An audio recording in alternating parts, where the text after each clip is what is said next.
gone shopping. I'll pick the kids up from school at lunchtime, and then I'll come home to get things ready for Jason's birthday party. Don't work too hard. I love you.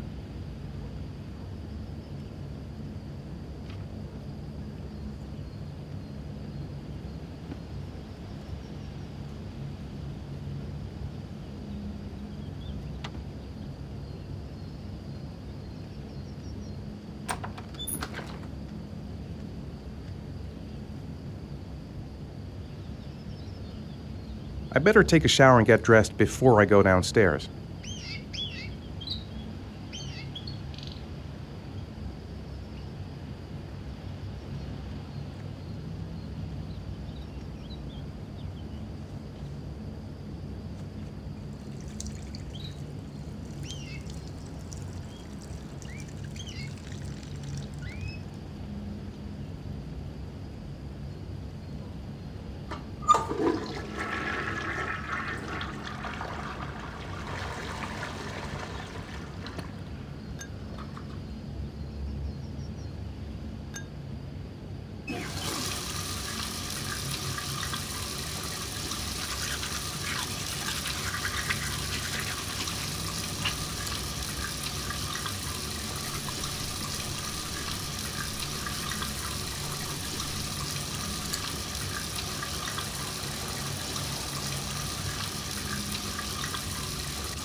The plans are coming along nicely.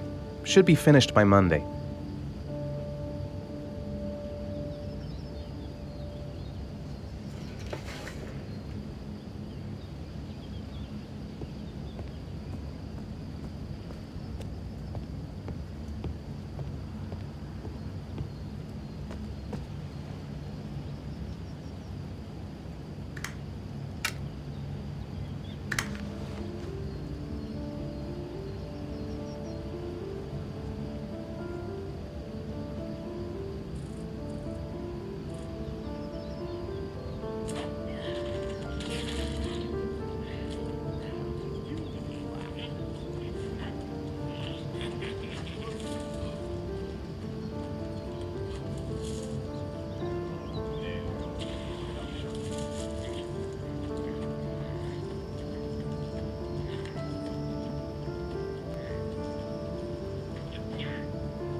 Hey, take it easy, you're gonna knock me over.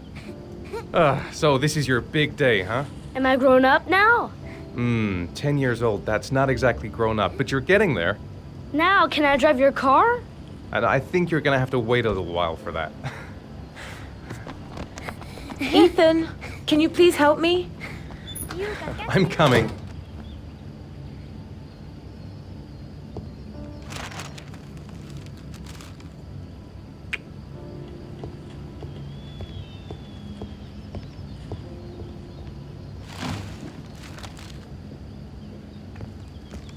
They've been so excited since this morning. I could hardly keep them in line in the supermarket. How's your day been? Managed to get any work done? I made some pretty good progress. I've just got to work on a few more details, and then I should be ready to present the plans to the client. I've got a billion things to do. It'll never be ready before Jason's pals arrive. Can you please help me? There should be plates in the living room cupboard. No problem, leave it to me.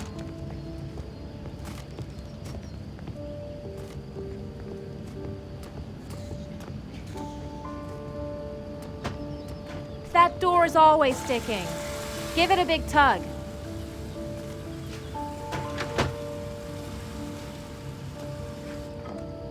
That's the set my mother gave us. Be careful, okay? Don't worry, I wouldn't want to be responsible for a diplomatic incident with your mother.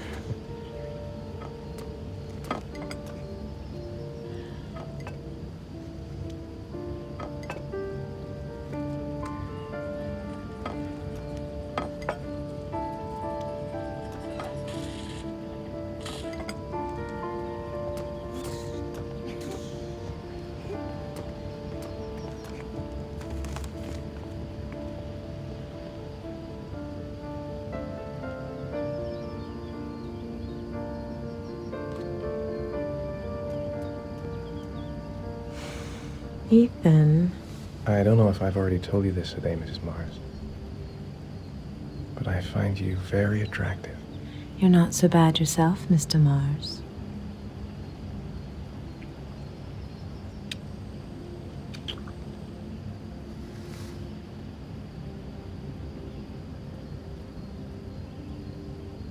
I know what's on your mind, Ethan. But now is not the right time for it. Shame. I've really got to focus on this party. We'll continue this little conversation later.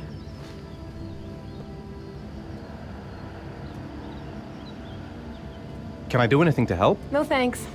I should be able to manage. Jason looks happy. Yeah. It's hard to believe he's 10 years old today. It seems like only yesterday we were flirting in high school. We're getting old, Ethan. When are Jason's friends coming? Oh, about 2 p.m.? Oh, God, I hope I'll be able to keep the situation under control. Not like last year.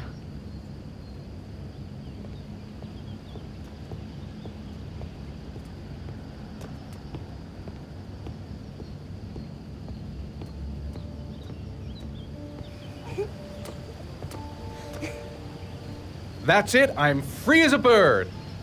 Hey, 5 minutes, boys, okay? After that, we've got to eat, because your friends are going to be here soon. Okay, we promise, Mom. Who wants to go first? Me first! No, me me first! Easy, fellas. You can both have a turn.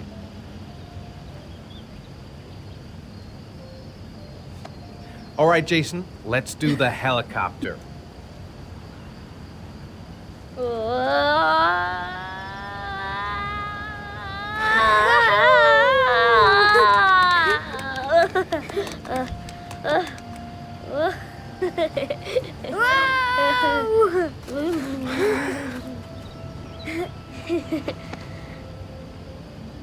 It's my turn now. It's my turn. Okay, Shaun. Get ready. Here we go.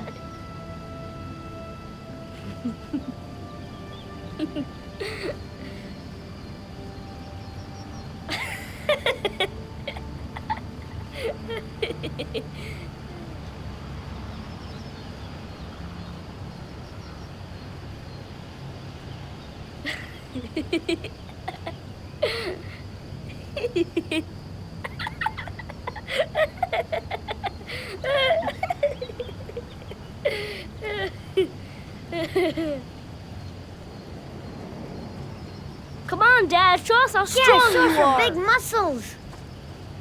Be careful. Hang on.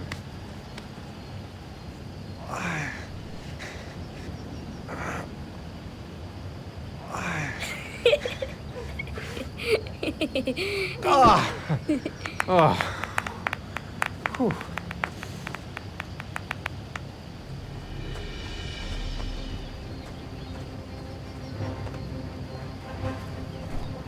This time you're done for. You're gonna pay for all your crimes, evil one. Ha! Surrender, weakling. Say your prayers. Come on, Jason. Yeah. That's nothing. Jason, It's barely watch a out. scratch. Oh! Wow. Oh. Attack, attack. Yo! Whoa! Whoa! Yeah, that's great. Yeah, Jason. I'll pay for that. Come on.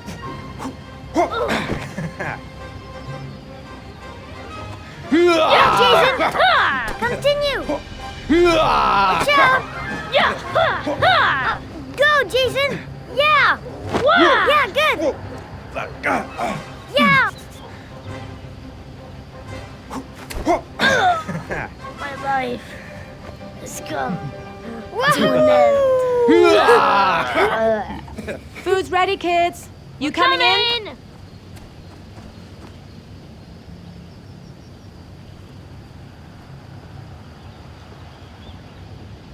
Shaun? Lunch is ready. I'll go get him.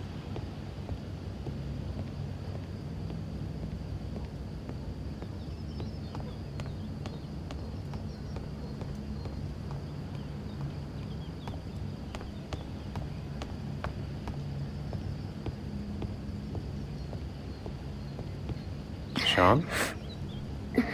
What's up? It's Merlin. He's dead. He's dead and it's all my fault. No, it's not, Shaun. Of course it's not your fault.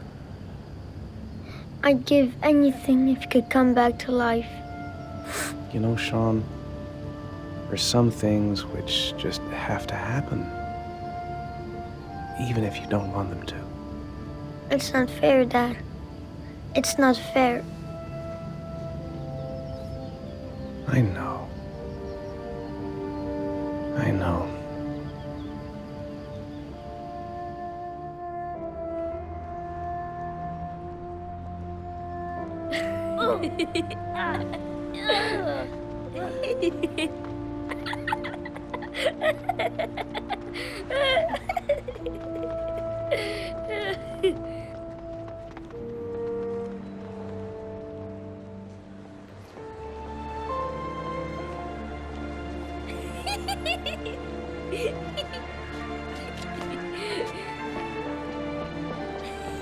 Oh, I'd like to have a quick look at some shoes for Shaun. Can you watch Jason for a minute? I promise, we won't be long. Sure, no problem. We're not going anywhere, are we, Jason? Come on, honey.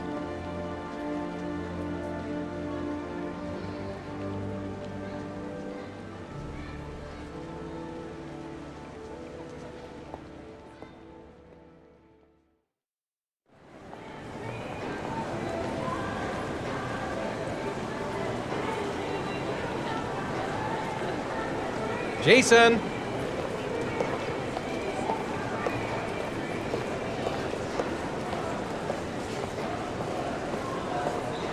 Jason!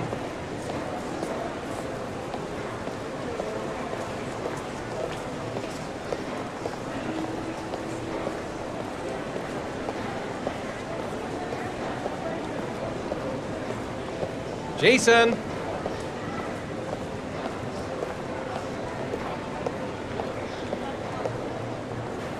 Jason, you really shouldn't wander off like that, you know? There's an awful lot of people in here. Please, Dad, can I have one?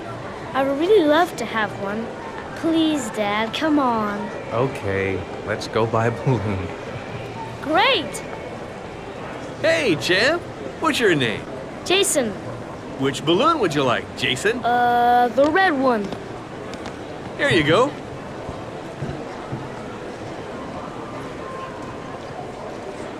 That'll be $2, sir. Jason, wait for me. Wait for your dad, son. It's really crowded in here.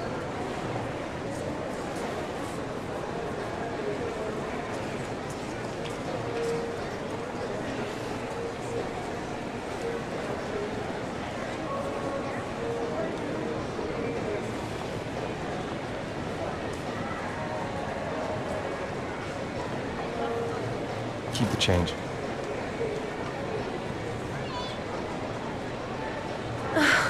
It is impossible to try on a pair of shoes with this crowd. Where's Jason? He was here a second ago. I bought him a balloon, and I turned around and he just disappeared. Disappeared? What do you mean disappeared? Stay here. I'll go get him. I'll be right back.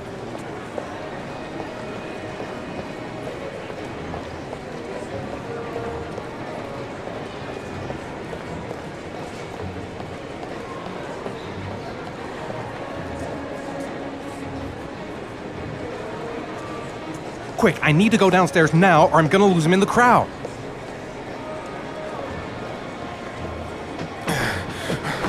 Jason!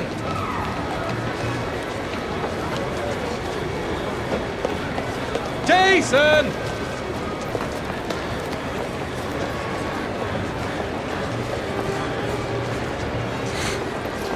Hey, man, watch it.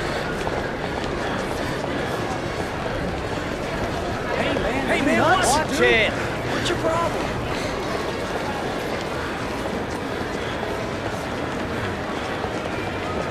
Watch out! Jason, God, you really had me scared there.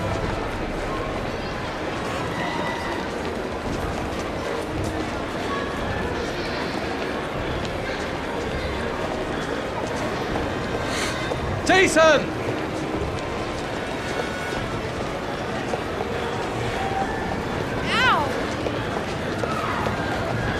Jason!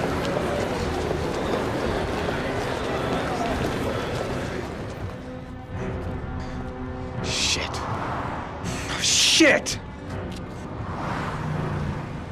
Jason!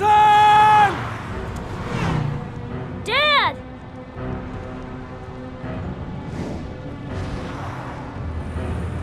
Jason! No! God! Jason! Jason! Oh my God, no! No! No, Jason! Oh my God, no! No! Oh my God! No!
Hi, Shaun.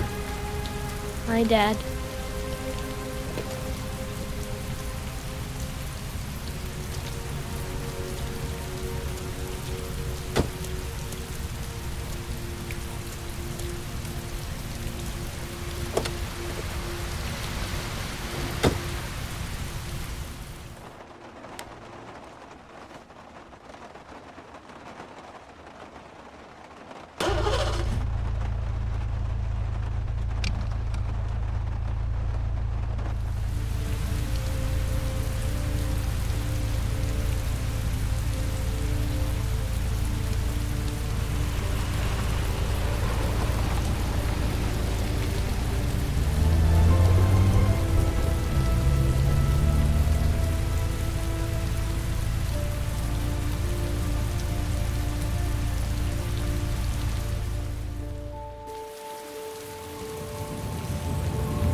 So, do you want to talk a little? Talk about what? I don't know, about you, your friends, how things are going. Nothing special. How are things at school? Is your teacher nice? Everything's fine, Dad. What do you say we play together for a while? I'd rather watch TV. It's time for your snack. Are you hungry? I guess, a little. Let's see what we can find in the kitchen.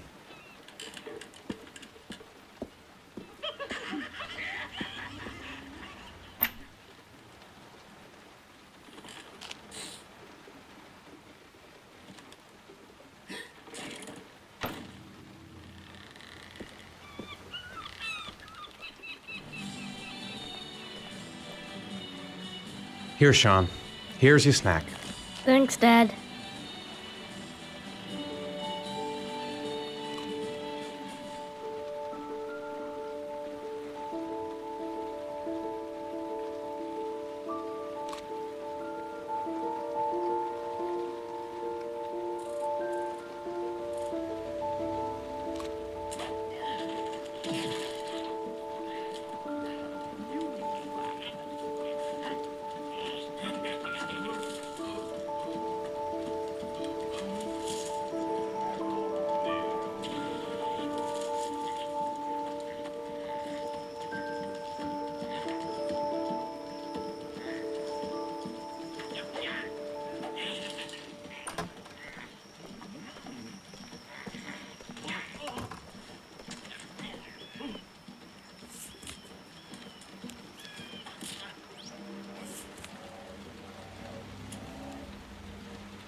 When the parents came home from church, all their children were gone. They searched and called for them, they cried and begged, but it was all to no avail. The children have never been seen again.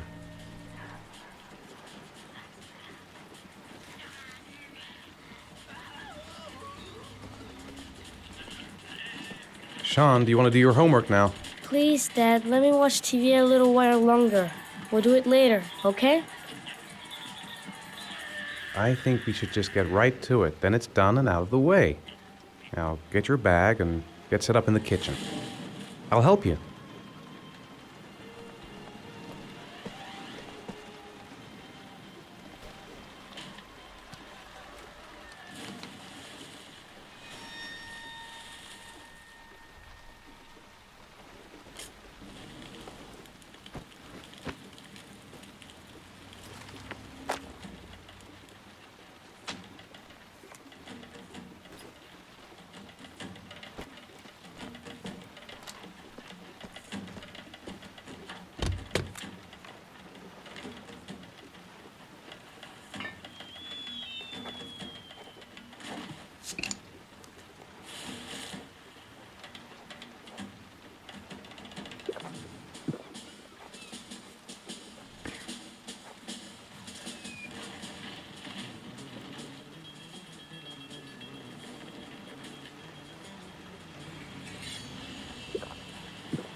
Dad, I'm finished. Can I go watch TV? Let me have a look. Pretty good. Looks like you're done. Off you go.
You've got a cold coming on.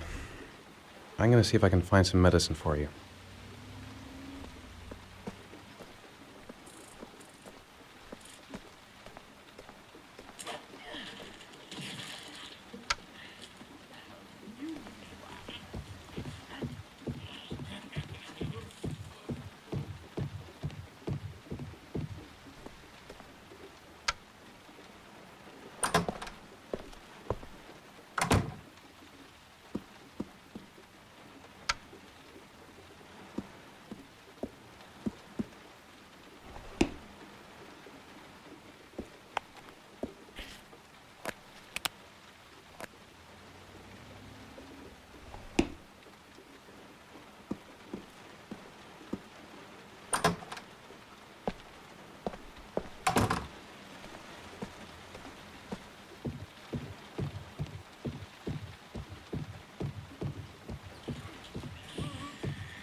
Here, take this.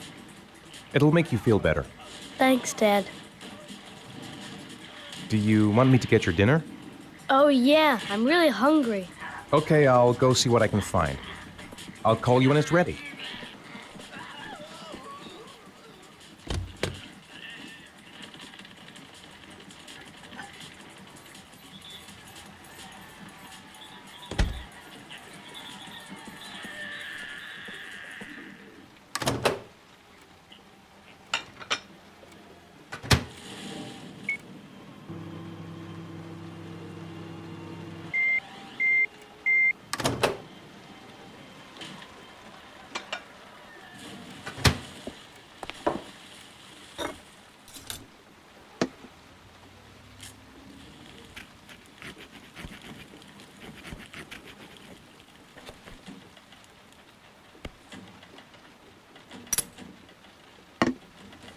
You can come now, Shaun.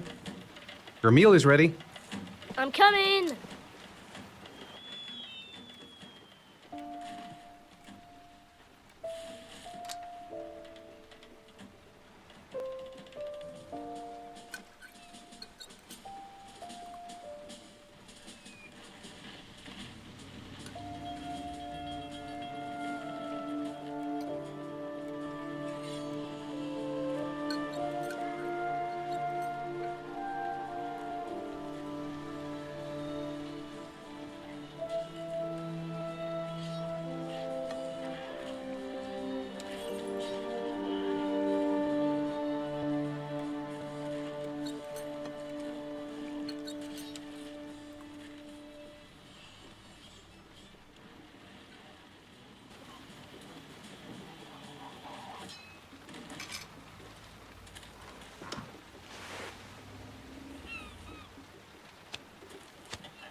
Hey, stop messing around or I'll never be able to film you.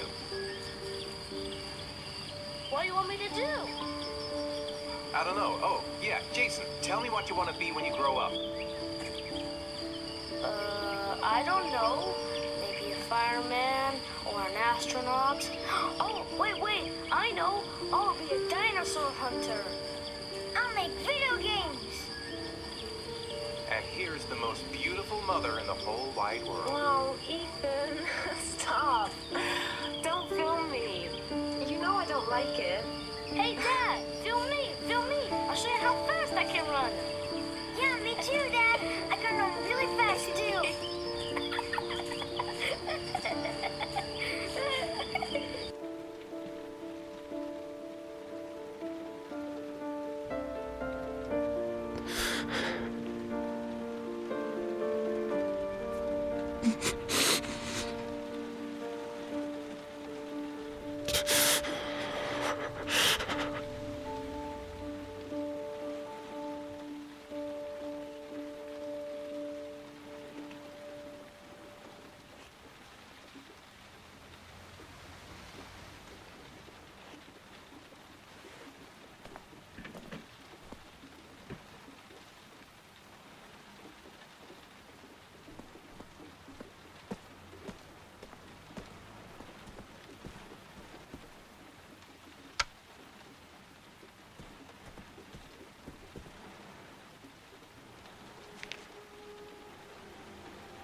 Come on, Shaun. It's time for bed. I'm not tired yet. Can I stay up a little longer? All right, we'll wait a little before going to bed. But don't say anything to your mother, okay?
Come on, Shaun.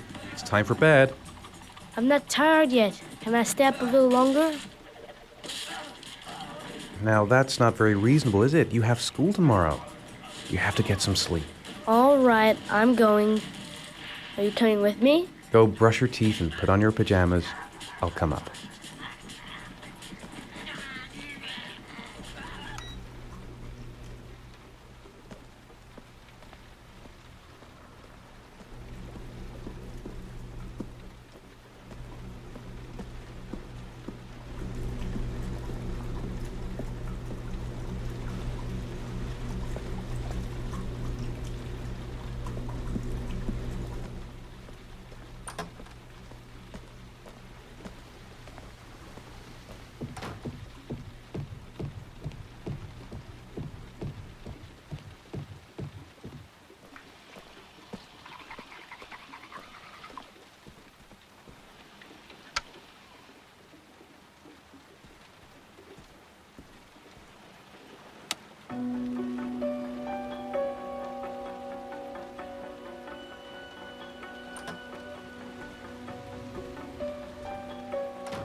Thanks, Dad.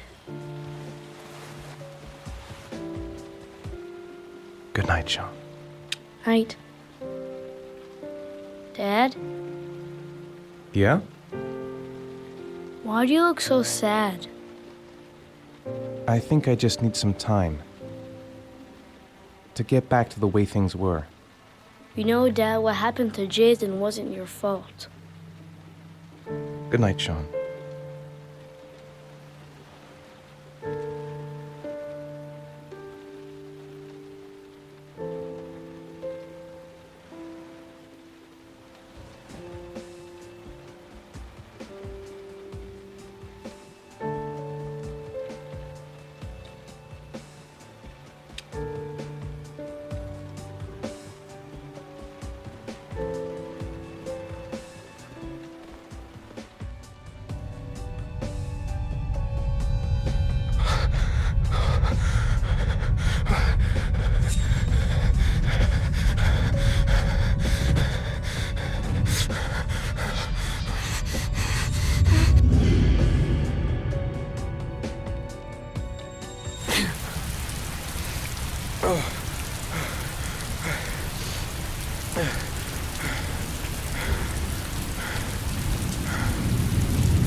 Lauren Winter.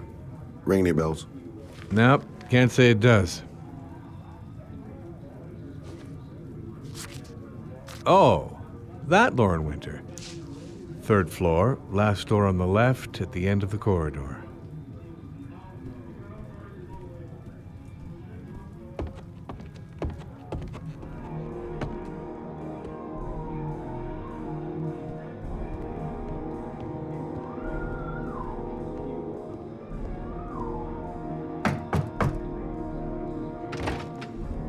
Lauren Winter?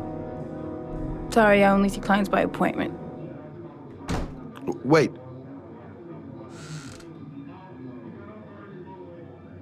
It's $50. I don't kiss and I don't do any weird shit. Fine by me.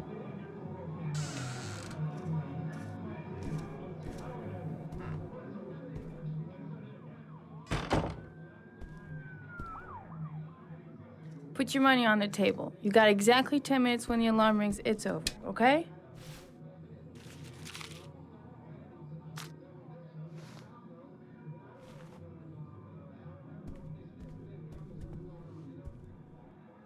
You should take your clothes off. We ain't got all day. Actually, I'm not a customer. Shit, a cop. I should have known. What you want, a freebie? Is that it? My name is Scott Shelby. I'm a private detective. The families of the victims of the origami killer asked me to investigate the murders. I came here just to ask you some questions about Johnny. I already told the police all I know and I have nothing to add. Leave me alone. The killer is walking around free as we speak. He'll kill again if he's not arrested. My Johnny's dead, so what difference does it make?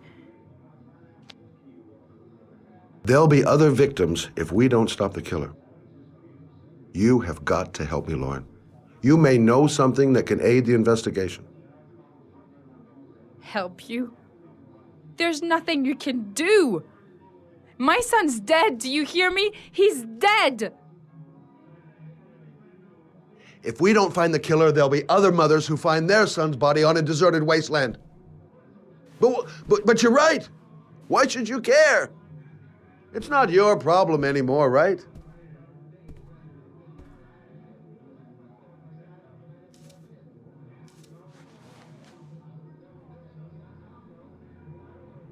What do you want to know?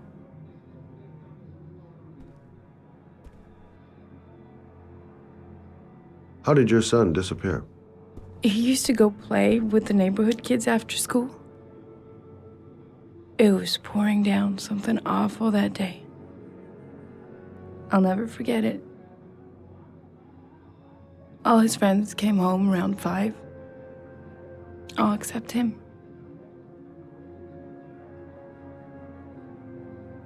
Tell me about Johnny. What kind of kid was he? Johnny was really a good boy. Sometimes he fought with other kids who called me In his own way, I think he understood what was going on.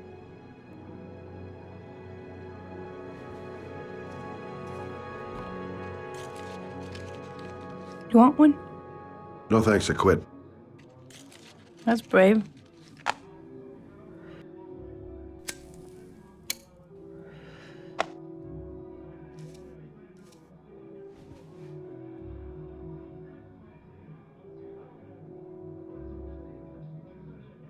Did Johnny live with you? Yes. Of course, I made sure he never met any of my clients. I wanted to stop, But we needed the money. I was trying to earn enough to get us out of here. Tell me about Johnny's father. A loser without a job who liked to beat me after a few drinks. He left the day Johnny disappeared. I ain't seen him since. Coward. Good thing he left.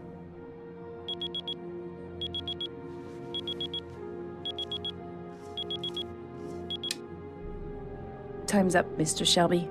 I hope you got what you wanted. Now get out of here.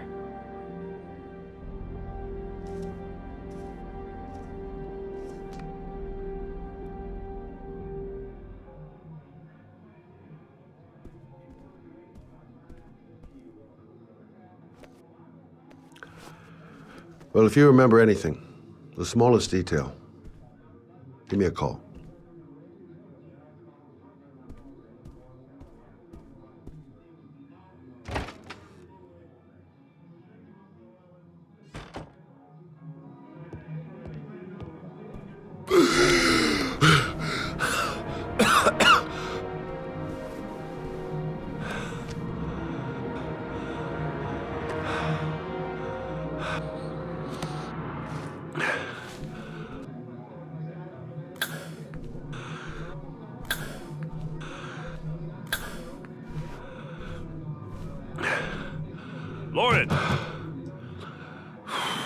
Lauren, open up, baby. It's me. Troy, what are you doing here? I already told you, I don't want to see you anymore. Sorry, Dal, but I really wanted to see ya.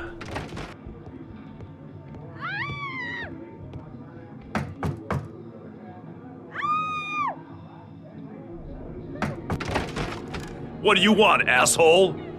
Lauren, is everything all right? She's just swell. Now beat it, loser! You again? If you're looking for trouble, you found it. I'm gonna beat the shit out of you. Oh!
I'll see you again, asshole.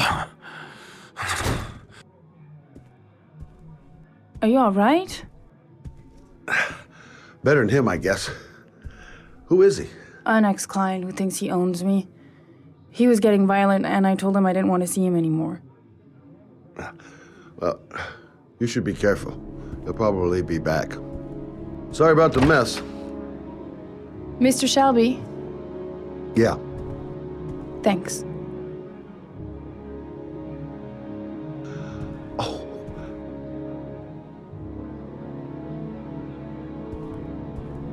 Oh, God.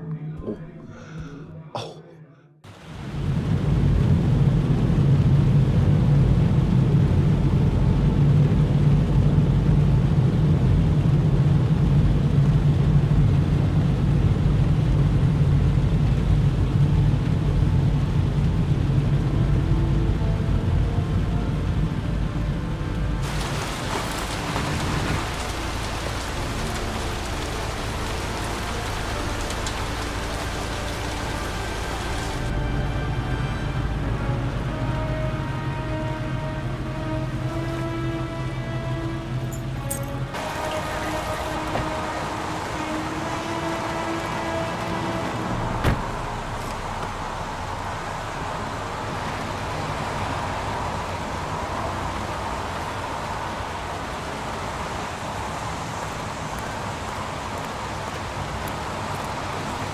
The zone is sectioned off, sir. Please step back.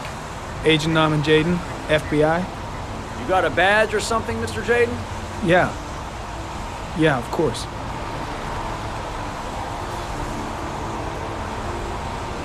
Check. You can pass. I'm looking for Lieutenant Blake. Is he around?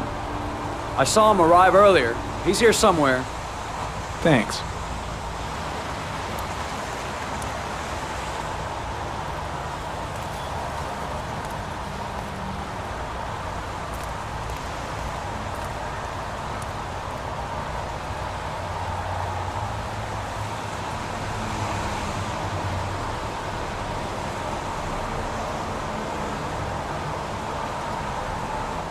Video memo recording, Agent 47023, Norman Jaden, Tuesday, October 4th, 2011. Time is 8:14 a.m.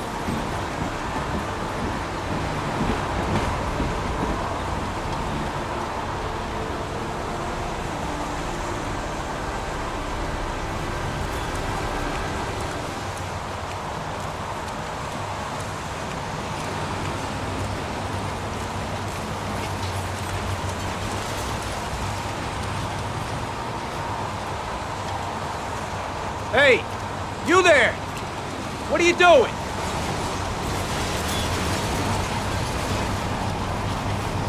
Lieutenant Blake? I'm Agent Norman Jaden from the FBI. I went by your office this morning. They told me to be here. Now, if you're looking for rain, dead bodies, and highways, you come to the right place. Mike, will you tell that asshole with the bulldozer to stop for 5 minutes? I can't hear myself think here. Right away, Lieutenant. Well, are you coming, Jaden? So, what happened? Some guy taking his dog for a piss found a body about 6 o'clock this morning. We don't know much more right now. Based on what we've seen, looks like the work of the origami killer. Do we know the cause of death? There are no marks on the body. Chances are he was drowned, like the others. Any news on the coroner? He's on his way, Lieutenant. We've been waiting for an hour, for fuck's sake. Has the time of death been established? Based on the rigor mortis, must be less than 6 hours ago. We should know more once the coroner has had a look. Listen, you look busy. Do you mind if I have a look around? Be my guest. Hey, Jaden, you come and see me if you find anything, okay? We're on the same team now.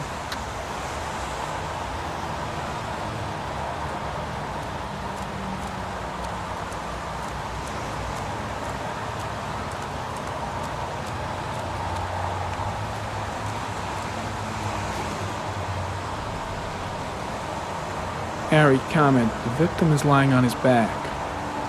No visible signs of violence.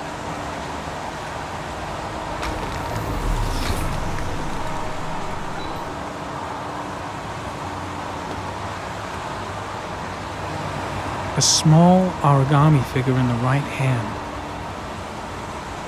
Fingers were probably closed after the time of death. The victim is Jeremy Bowles, declared missing 5 days ago. See reference file. An orchid was placed on the victim's chest.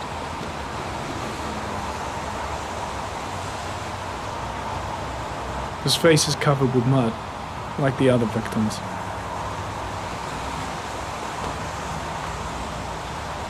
Superficial wound on the right thigh. Blood analysis suggests it could be post-mortem. Probably a scratch that occurred when the body was being moved.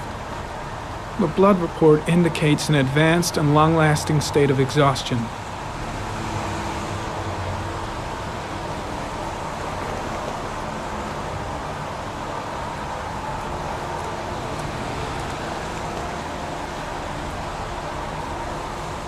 Harry, comment, sample of no interest. Comes from one of the policemen present on the wasteland.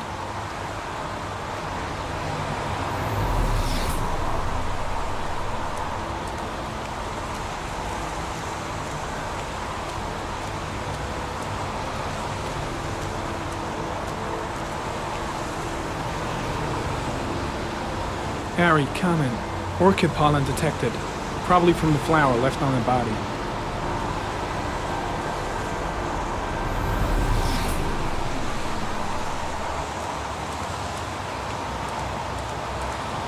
Harry, comment. The pollen particles disappear in the tall grass. It's probably the end of the trail. Harry, comment. Traces of blood on the railroad track. Analysis confirms it comes from the victim.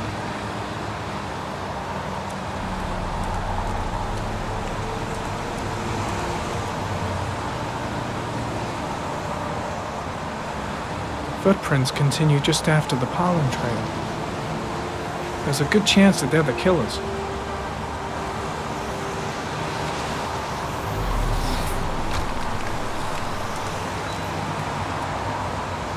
Harry, comment. There are traces of blood on the fence behind the railroad line. It comes from the victim. The killer came this way with the body and probably grazed it on his way through the fence.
There's a good chance that they're the killers.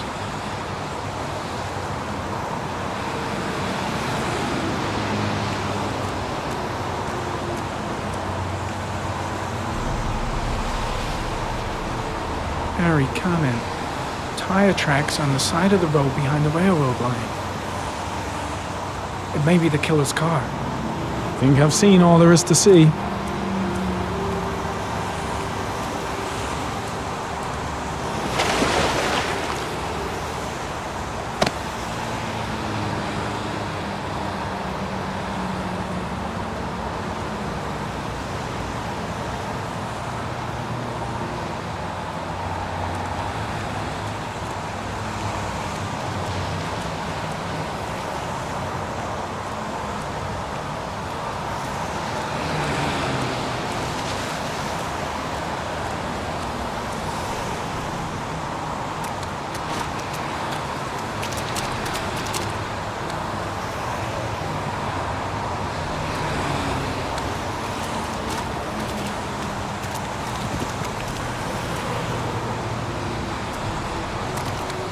I'm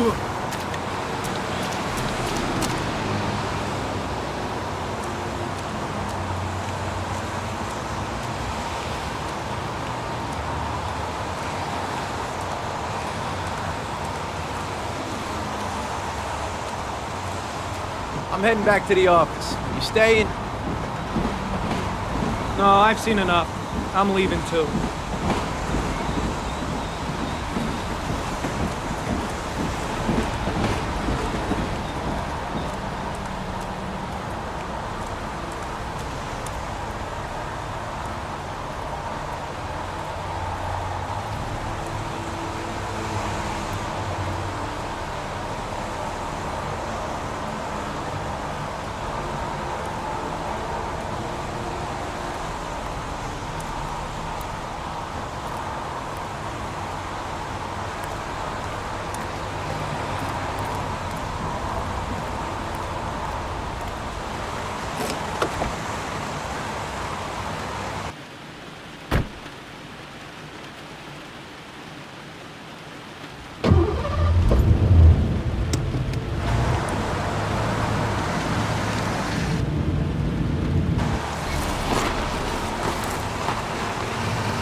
A bat. A wolf's head. 2 faces back to back. Death.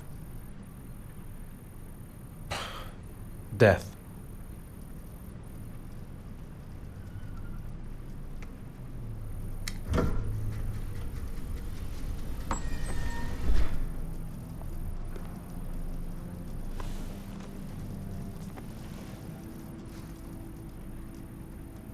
I have the results of your MRI scans. Everything seems to be normal. There is no physical damage from the accident. However, I am worried about your psychological condition. I know it's not easy, but you've got to start over, Ethan. You're not responsible for what happened. It's my fault Jason is dead. He'd still be alive if I'd been looking out for him. It was an accident. Accidents happen every day. You can't blame yourself forever for your son's death. How is Shaun? I know he's really unhappy. He just can't understand why I seem unable to love him. And what about you, Ethan? What do you feel? I feel sorta anesthetized, as if none of this was real. Sometimes I tell myself this whole thing is just a nightmare and that I'll wake up at any moment. Is there something else you wanted to tell me, Ethan?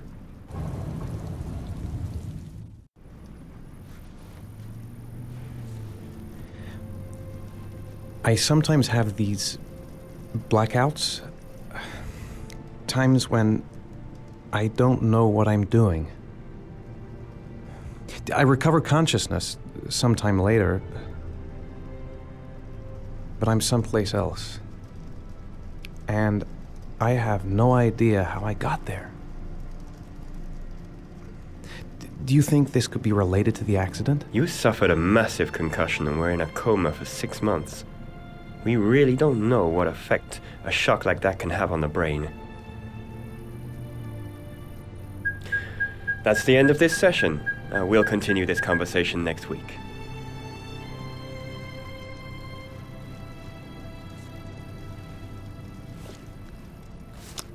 You were lucky, Ethan. It's very rare to survive such a traumatic accident.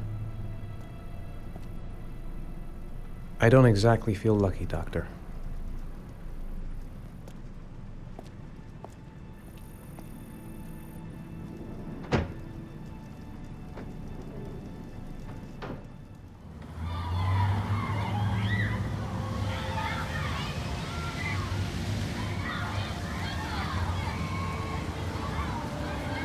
you want to eat something?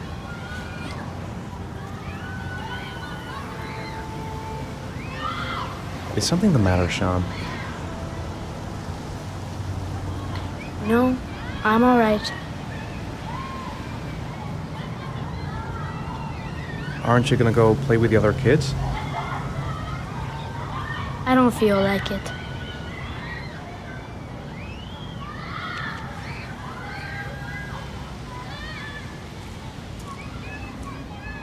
A boomerang? You know how to use it? No, not really. I can never make it come back. Can I give it a try?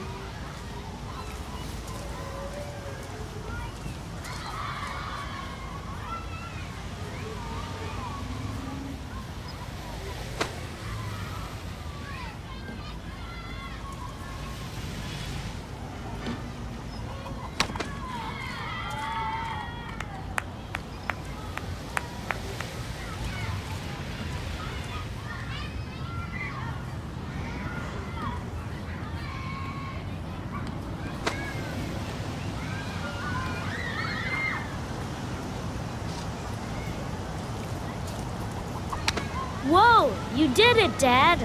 Do you want to give it a try? I won't be able to do it. Oh, come on, let's try it together. Now, the main thing is to get the right position at the beginning. Now, you gotta throw it straight and a little to the right.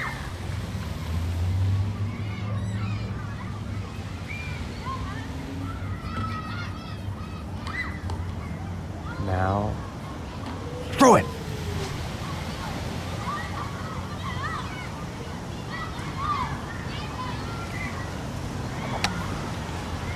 I did it! I did it, Dad! Good job, Shaun. See? That wasn't so hard.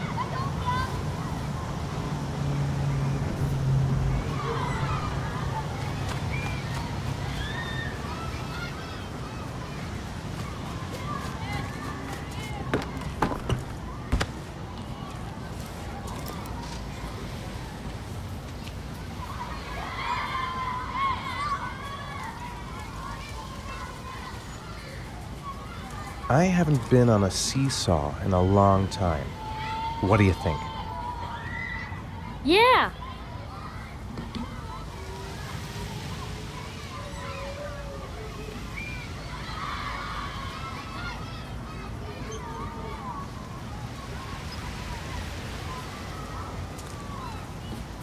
Come on, Dad, make me fly!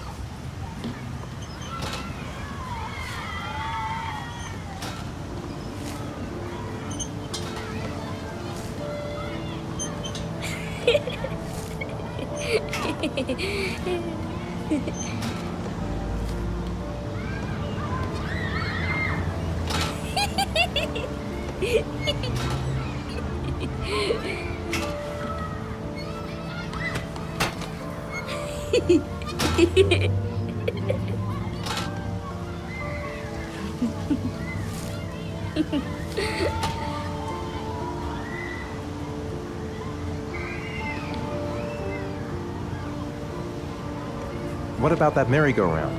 I bet I can push you so fast you won't be able to stay on it. Great!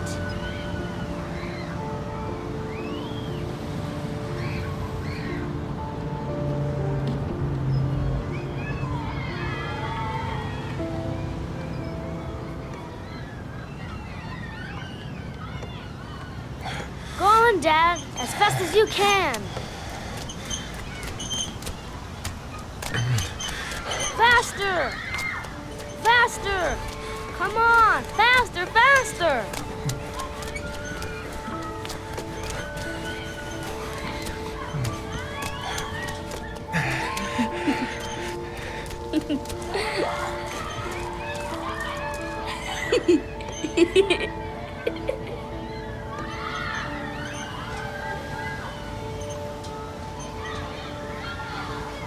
Whoa! I think my head is spinning. Good training for astronauts, though.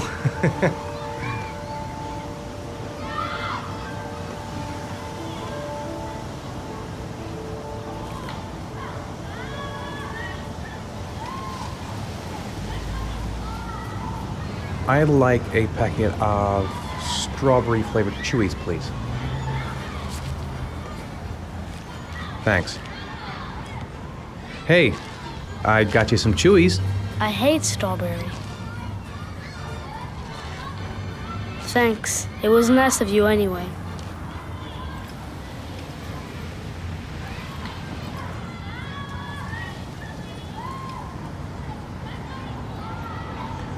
You want to go play on the swing? I'll push you. Okay.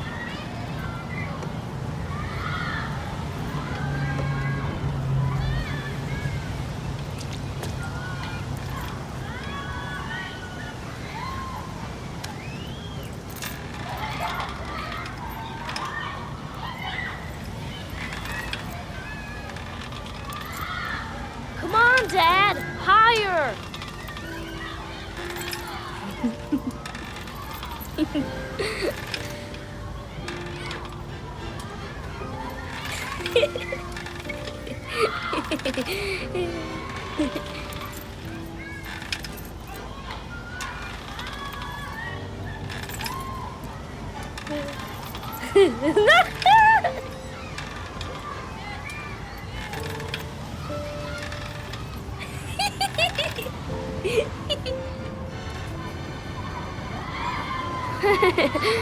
That was cool.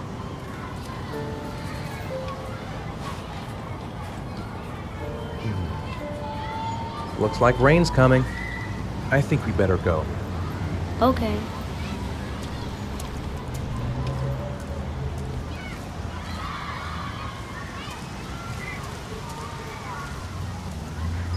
You know, sometimes I remember before. I mean, when Jason was still here. Sometimes I wish everything could just be the way it was before. Me too, Shaun. Me too.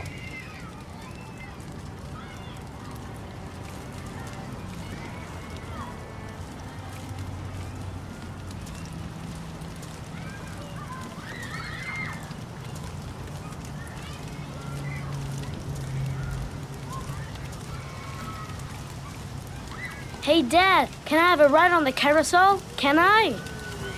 Sure. Go pick a horse and get on. I'll get a ticket.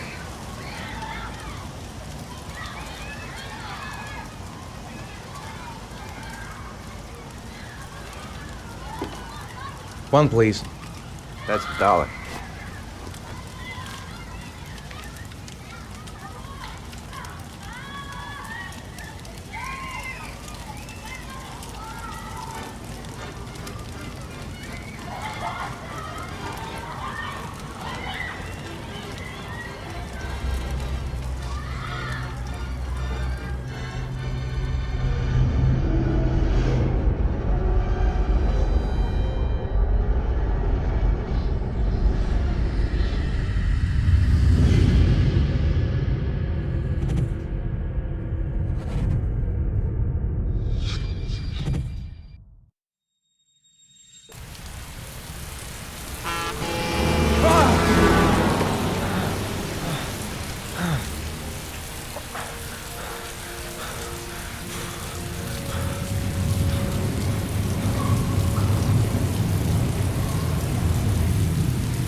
Shaun! Shaun!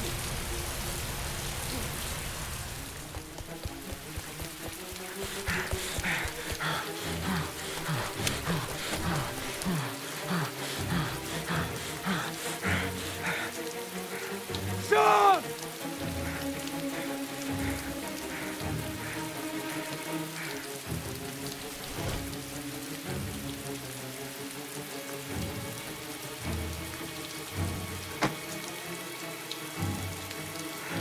Shaun! Shaun!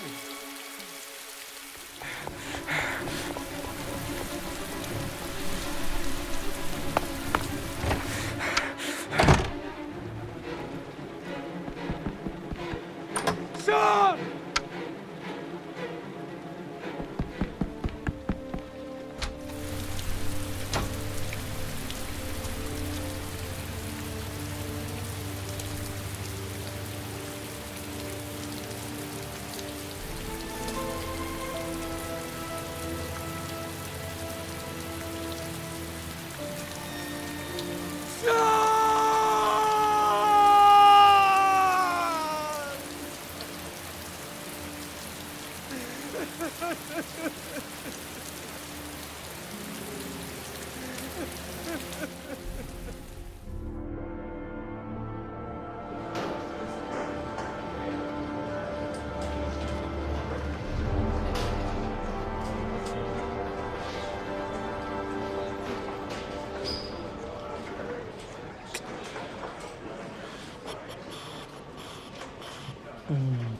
Do you think it's gonna take long?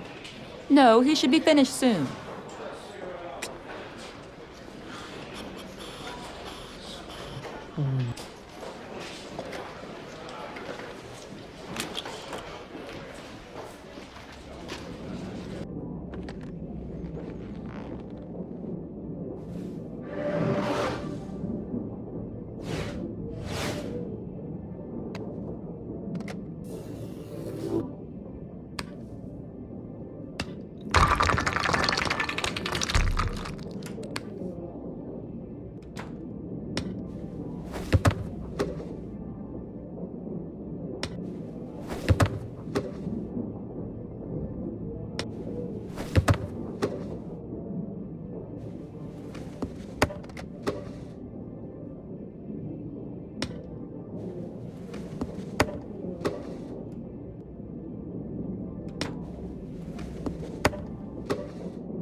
I'm off, Charlene. I'll look at the reports later. Oh, cancel all appointments for this afternoon. Okay. Oh, Captain, Agent Norman Jaden from the FBI is here. Jaden, of course. We've been expecting you. I'm in a bit of a hurry. Do you mind tagging along? We can talk as we walk. Yeah, of course.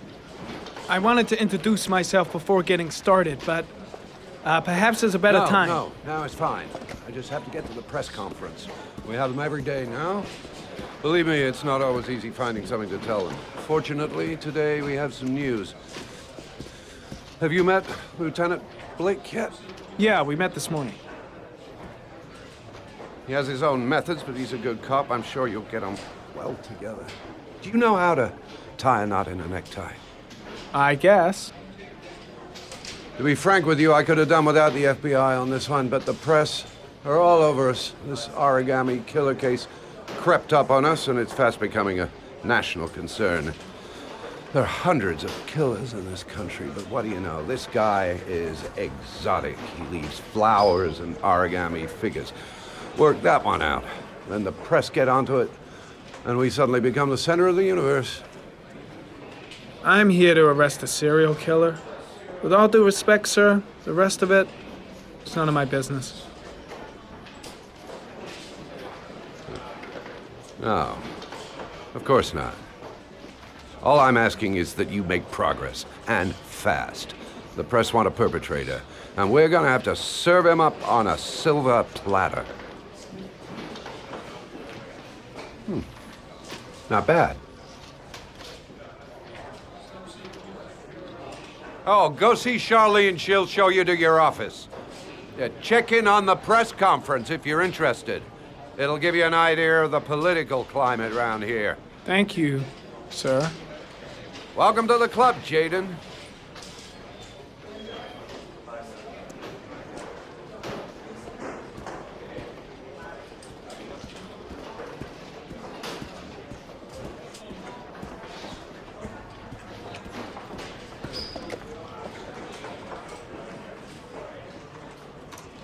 Nice watch. Oh, it's the present we offer to our new lieutenants. We bought the same model each year for the past 20 years for each promotion. It optimizes everybody's time, and it's the kind of thing that always goes down well. You can contribute to our fund if you like. We're still a few dollars short. Congratulate Larry on my behalf. I'll be sure to do that, sir. Captain Perry said you could show me to my office? Yes, of course. Follow me.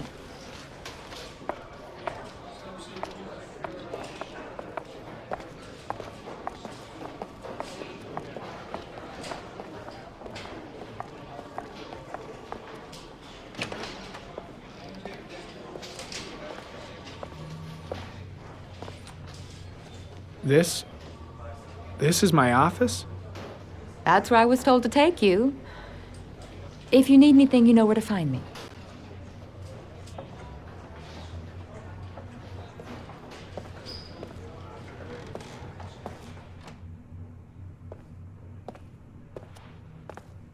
Okay, time to work.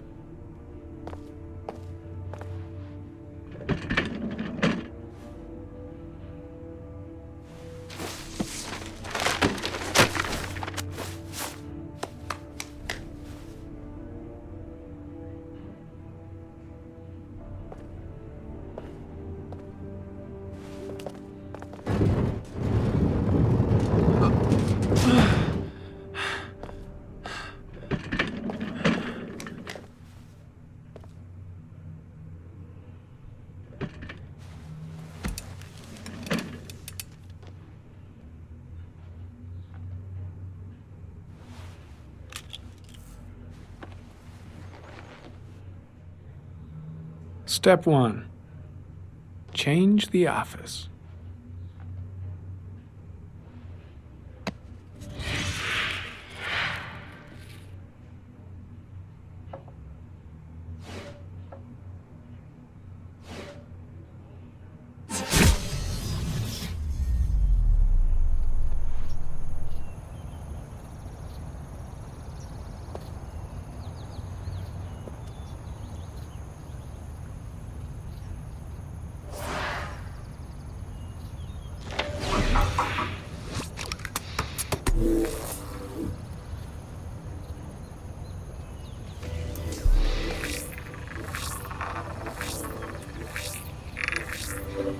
The killer's car is probably a Chevrolet Malibu 83.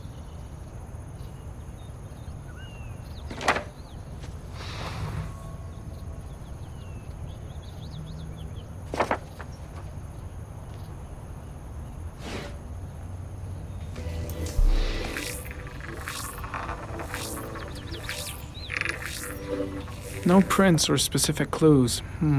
Nothing much to go on. Just one origami store in town.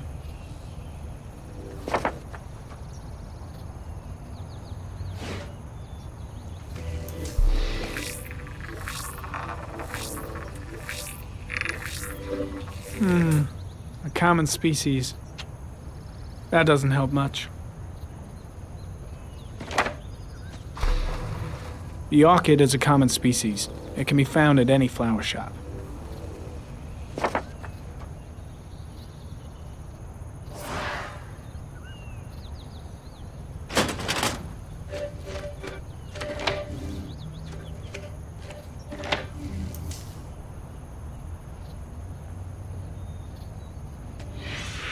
Eight victims in the last 3 years.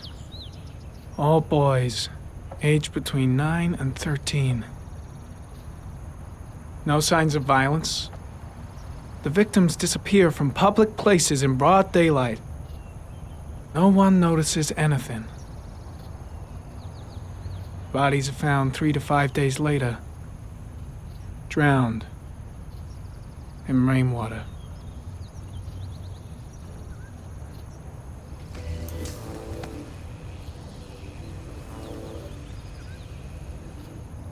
There is always a railroad line adjacent to where the bodies are found.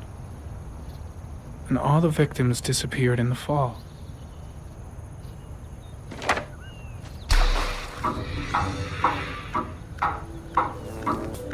The killer has a large comfort zone. He gained confidence rapidly and moved away from his base. This won't make the geoprofiling any easier.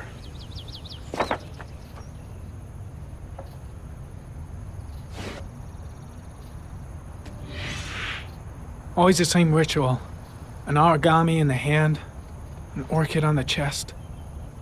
The victims have always been dead for less than 6 hours when they were found, which means they remained alive for several days before being drowned. Over 3,500 people questioned. Over 100 suspects interrogated.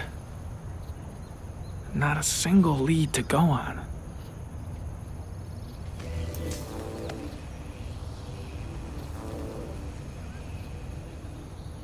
The killer is white, aged between 30 and 45. He is intelligent, calm, and determined. An organized type. He has a car.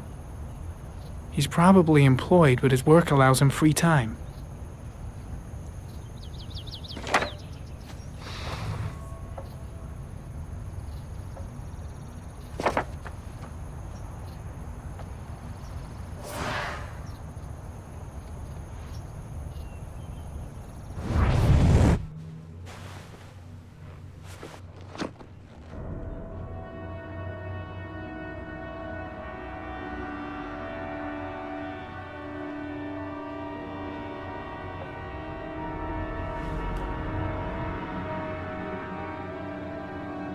Here we go again.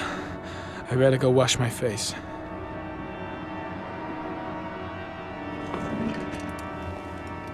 I need to take some. I'm gonna faint if I resist. That's all right. I know I can make it. I know I can make it.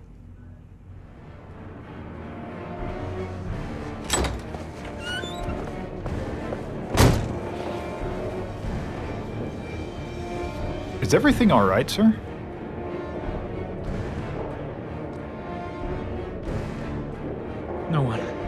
No one must see.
This is Lieutenant Blake, Mr. Mars.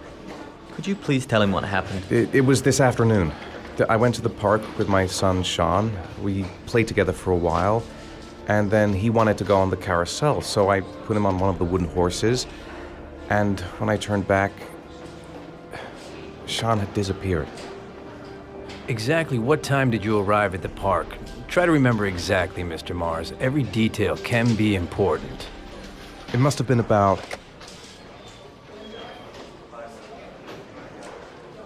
4:15. Yeah, that's it, 4:15. I remember exactly because I looked at the clock in the park when we arrived. What was your son wearing when he disappeared? He was wearing a coat. A beige coat. And a pair of pants. Green pants. How could Shaun have disappeared without you even noticing? Weren't you right by the carousel?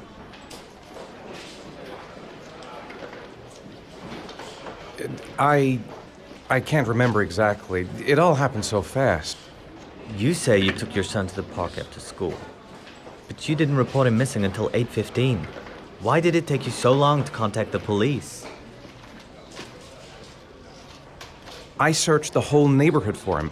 I thought he couldn't have gone far. Did Shaun have any particular difficulties, Mr. Mars?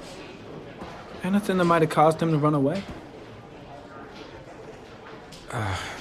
No, I don't think so. Everything okay at school? Any particular problems between you and your wife? No, nothing in particular. All right. That's all the questions I have for now. You're free to go, Mr. Mars. We'll continue to look for Shaun overnight. We'll contact you if we have any more questions. Do you think the origami killer... Listen, your son's probably just run off and he'll turn up in a couple of hours. But what if it is the origami killer? Well, then we have about 4 days to find him alive.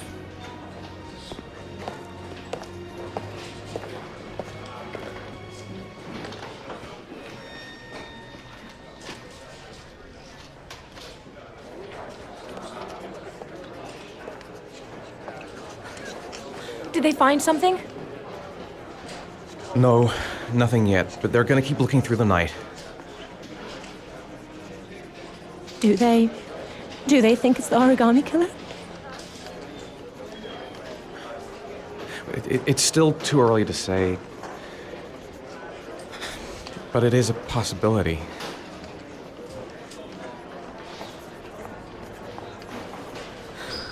What happened, Ethan? How could you lose Shaun like that? You should never have taken your eyes off him. I mean, for God's sake, how hard is it to keep your eye on a child in the park? Why did you leave him, Ethan? Why? Wasn't it enough losing Jason? I'm sorry. It's not what I meant to say.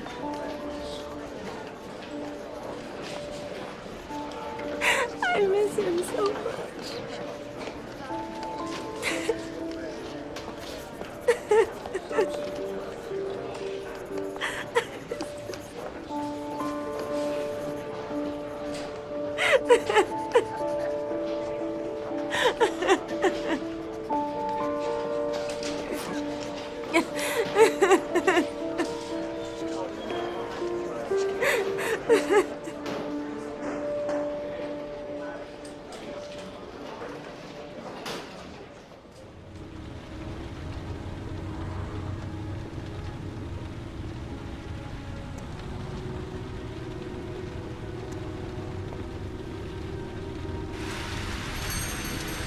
Good evening.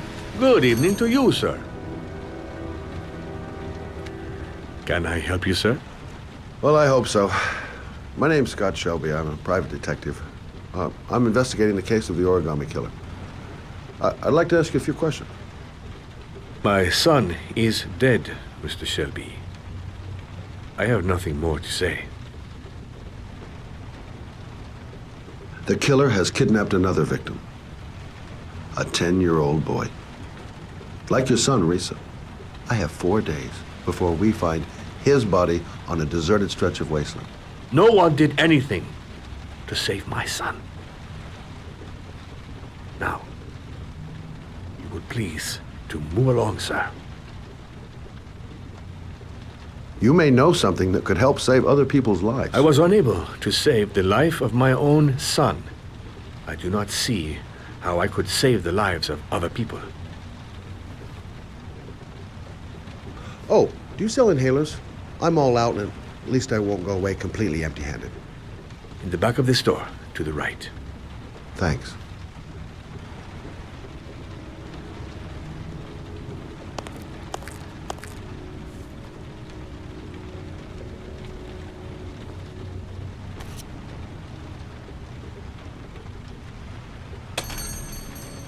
Good evening, sir. Are you looking for something in particular? Give me what you got in the register. Don't fucking try anything. Open the register, you dumb fuck. Put the money on the counter. Shit, are you deaf or what? Are you gonna open that fucking register or not? No, sir. You do not have the right to steal that money from me. I have worked very hard to earn it.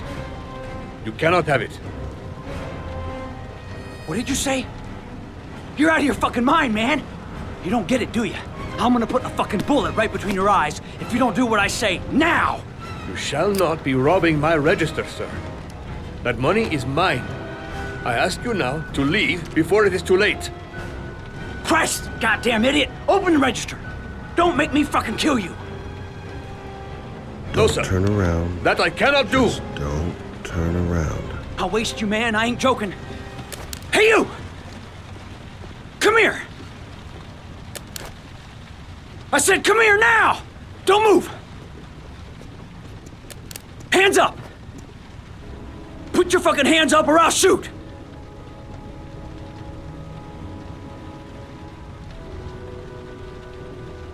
Don't panic. Let's just stay calm. Nobody here wants to hurt you. We're all just gonna be cool, and everything will be all right. Yeah. I'm cool, man. Everything's gonna be all fucking right.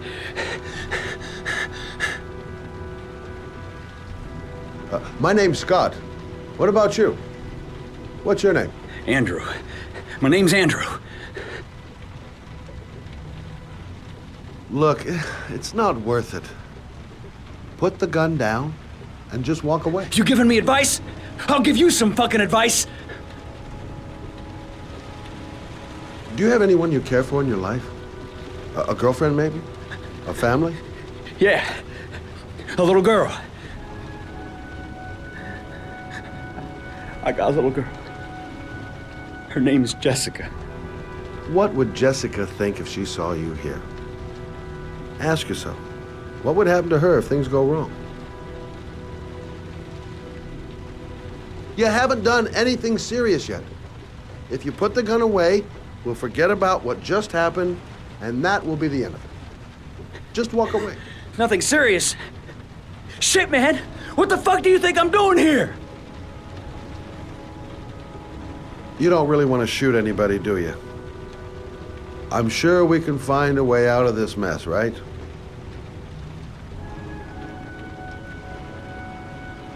Nice try. For a second there, you almost had me believing all your shit.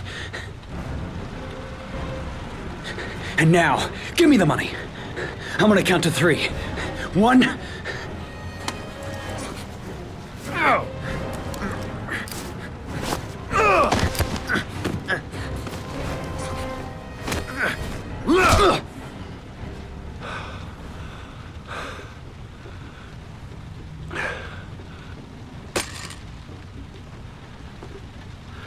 Thousand thank you, sir. I don't know what would have happened if you had not been here. At least I didn't come by for nothing. Have a nice day. When my boy, Reza, disappeared, I received a letter with a locker ticket inside. Inside the locker, I found this box. I do not understand what it means, but I think it must be a sort of message from the man who took my son from me. Can I?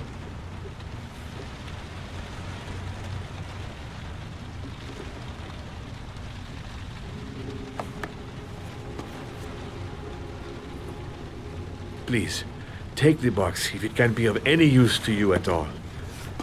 It did not help me to save Reza, but maybe it will help you find the other little boy.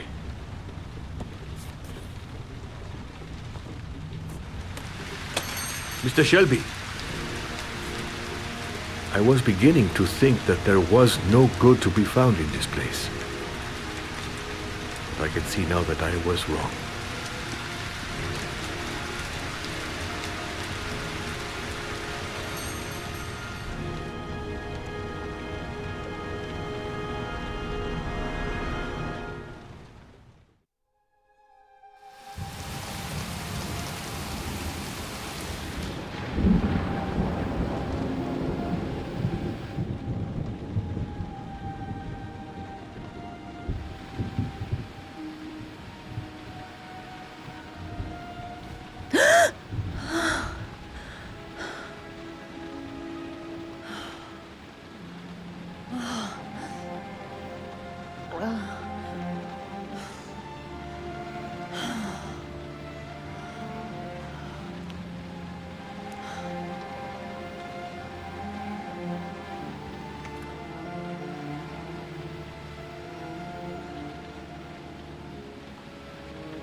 There's someone here.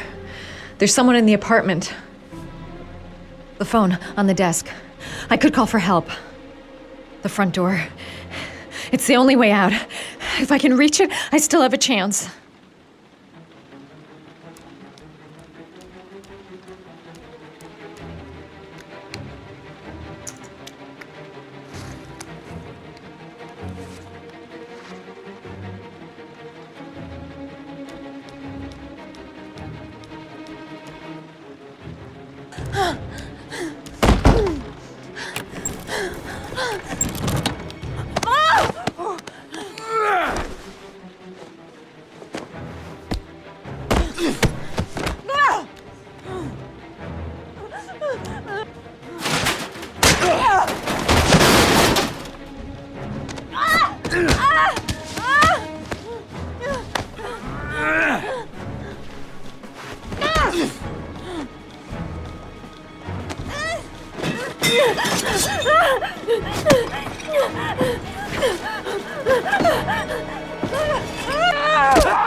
When the parents came home from church, all their children were gone.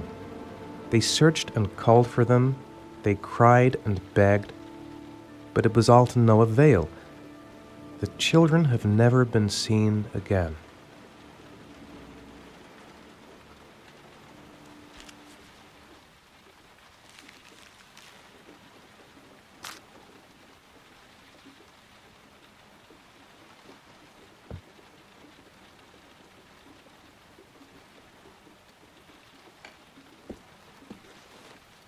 I have to get out of here and find out what this ticket is about.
Gonna have to make it through the crowd.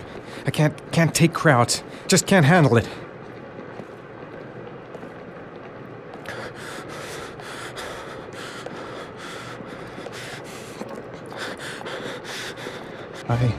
I can't make it. Too many people. Too many people.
Jason!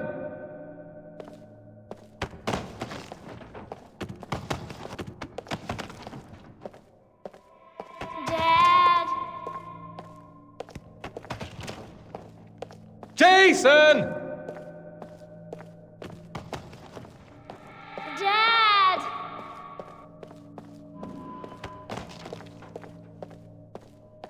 Jason! Dad! Dad!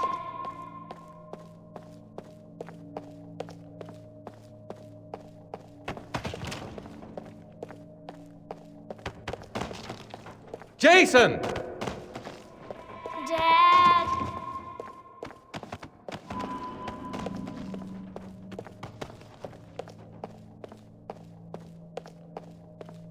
Jason! Dad!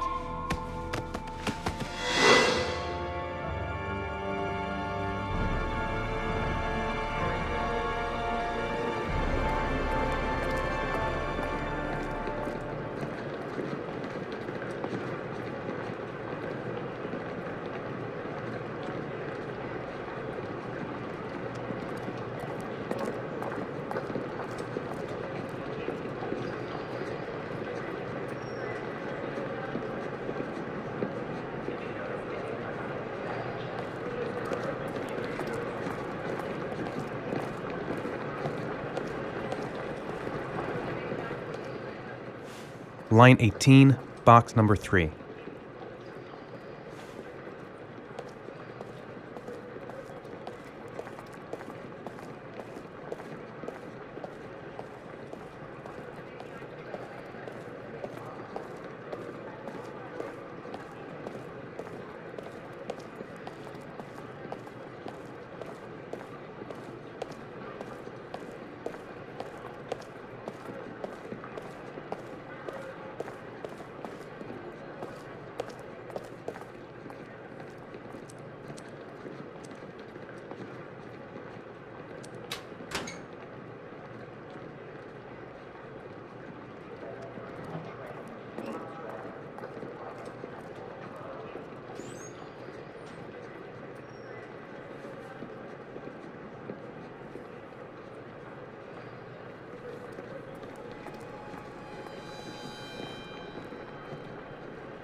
Dad? Shaun.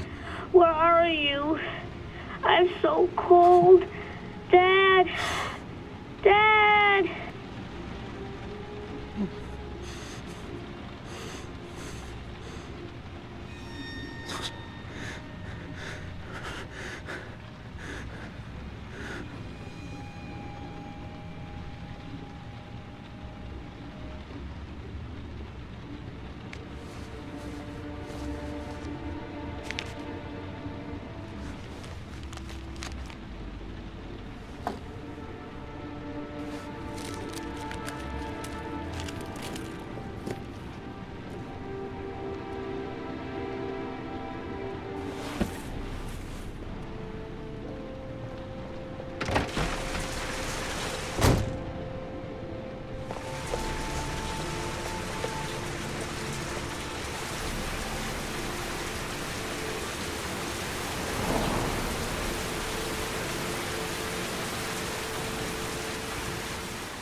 The killer is white, aged between 30 and 45. He doesn't act on impulse, but plans his crimes in a very meticulous fashion.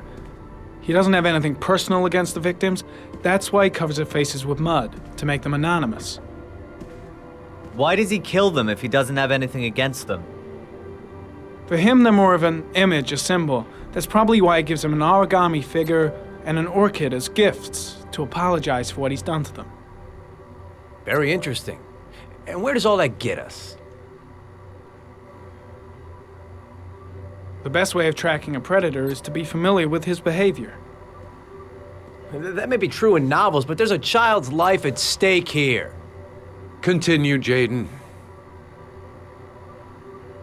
Then I studied the geographical distribution of the murders. Generally, a killer commits his first murder near to where he lives, so he has a safe place to flee to if any complications arise. The more confident he becomes, the further he roams from his base.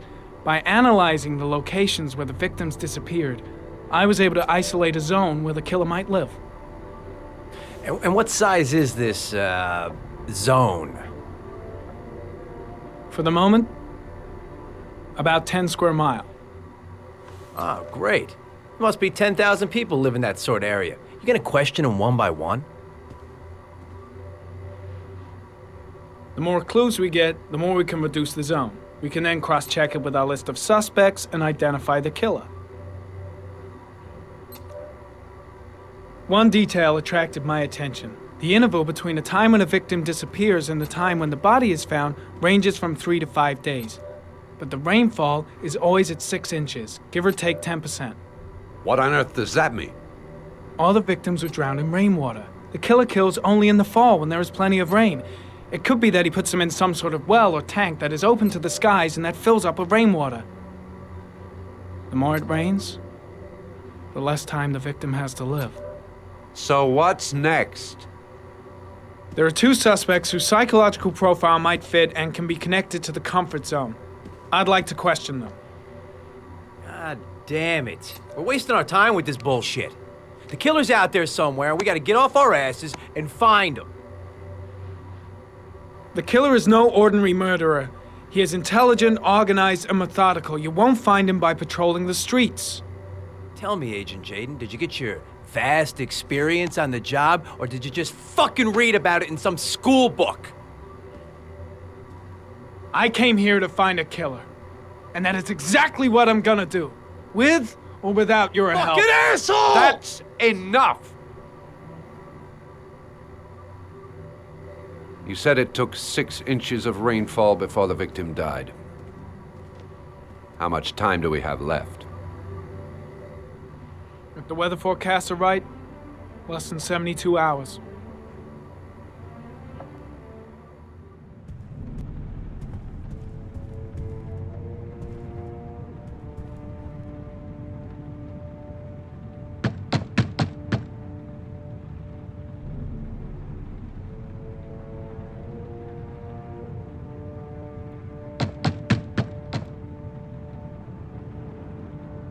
No answer.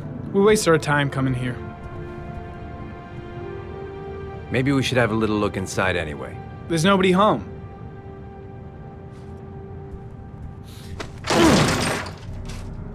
There is now. I'm not sure that's entirely legal. Call the cops.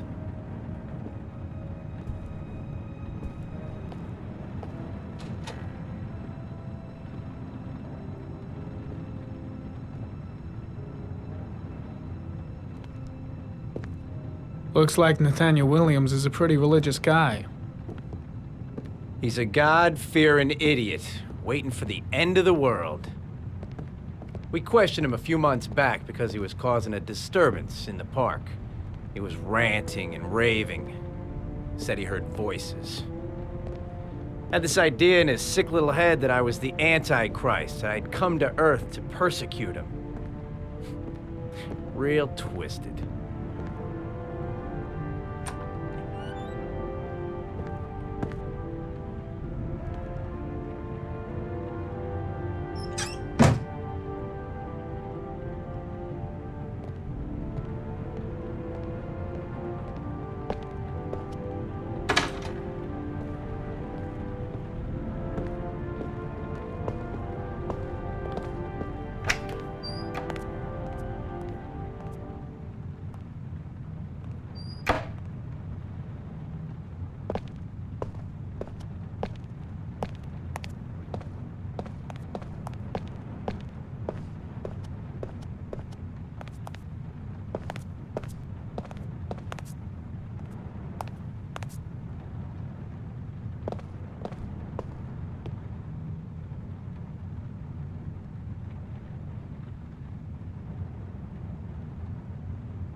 Candles are still lit.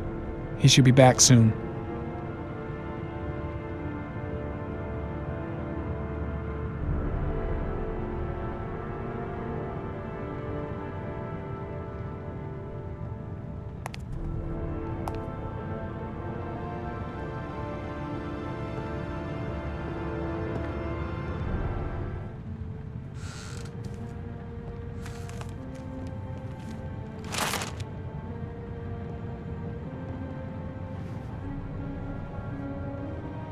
Good timing, Nathaniel.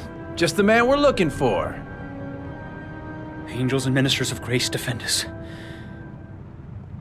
I'm Agent Norman Jaden, FBI. I'd like to ask you a few questions. As God is my witness, I haven't done anything. I'm innocent.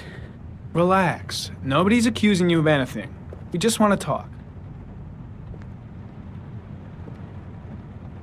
Where do you work, Nathaniel?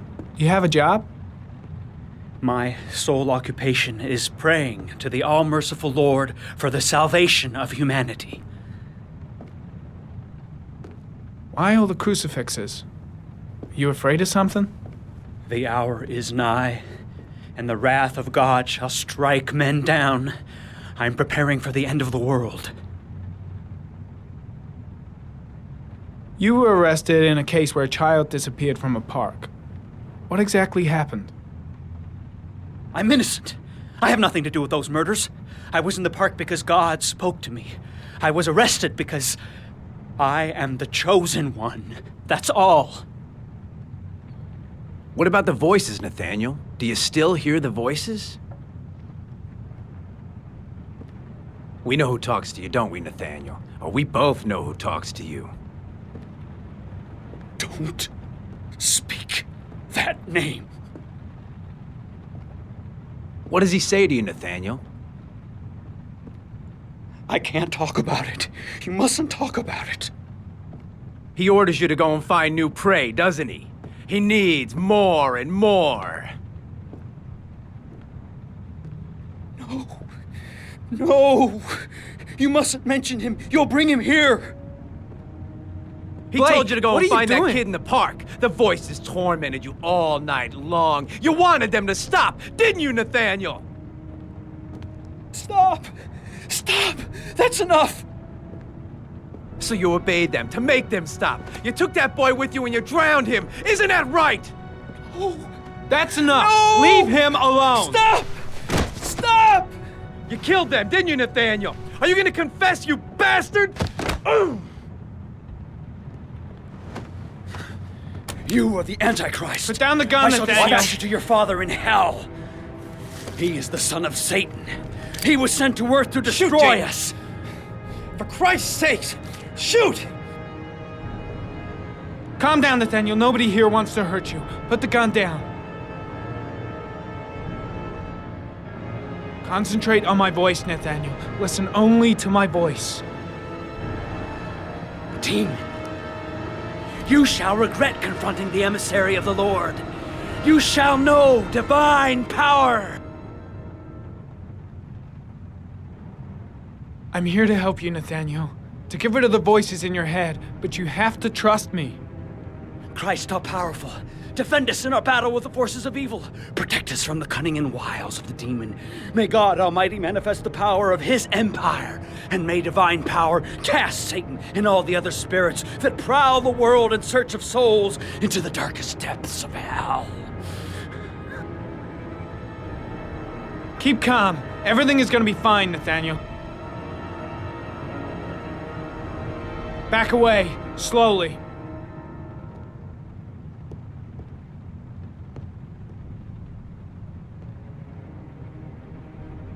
Now drop the gun. Drop it, Nathaniel.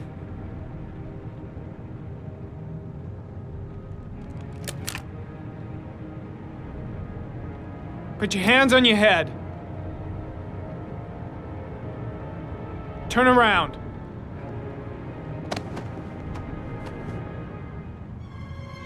Motherfucker! In the name of the Lord, I exorcise thee, Satan. Okay, freak, the show's over. You're under arrest. Pretty damn cool under the circumstances. I would've just shot him. A gun isn't the answer to every problem, Blake. Maybe not, but most of the time it helps.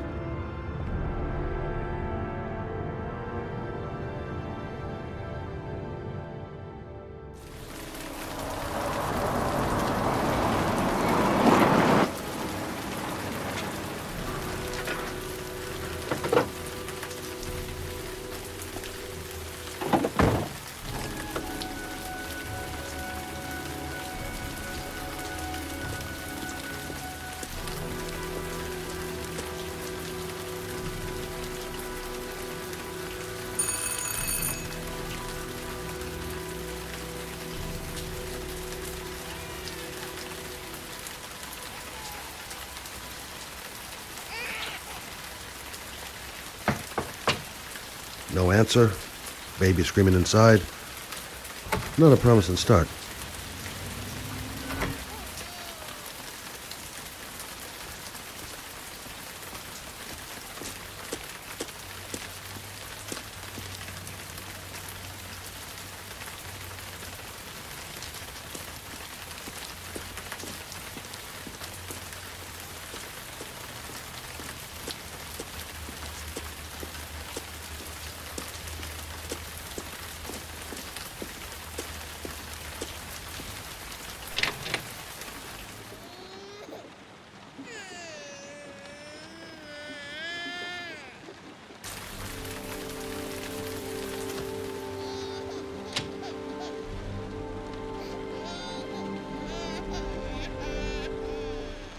Mrs. Bowles? Anybody home?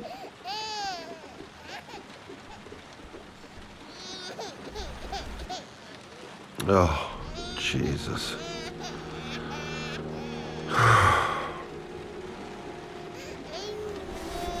Wait a minute.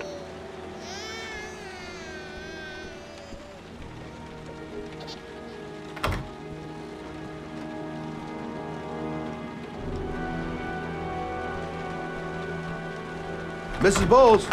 Mrs. Bowles, are you there?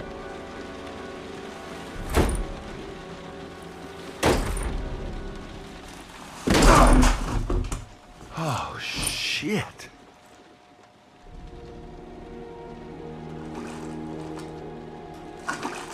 Mrs. Bowles! Mrs. Bowles, can you hear me? Wake up! Wake up!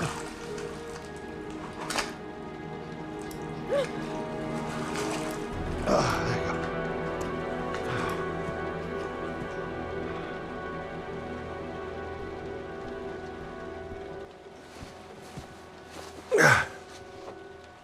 I'm gonna call an ambulance. No, I don't want to go to the hospital. Please. Okay. You got something around here I can dress this wound with? Yeah, I think so. Okay, don't move. I'll be right back.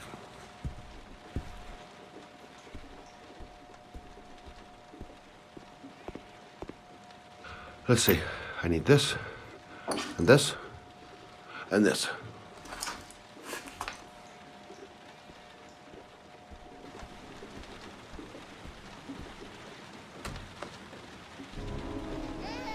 I'm here for you, Susan. You'll be all right. I'll take care of you.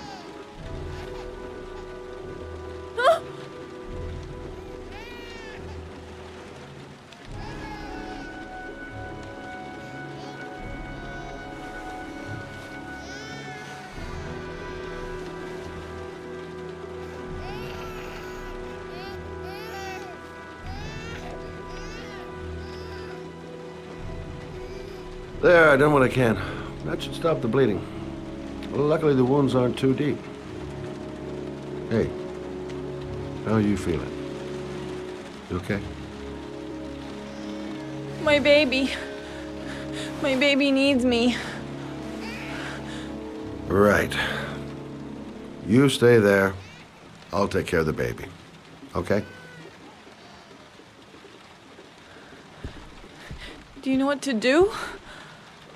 With a baby, I mean. I'm a private eye. There's nothing I can't do. Her name is Emily. Gotcha.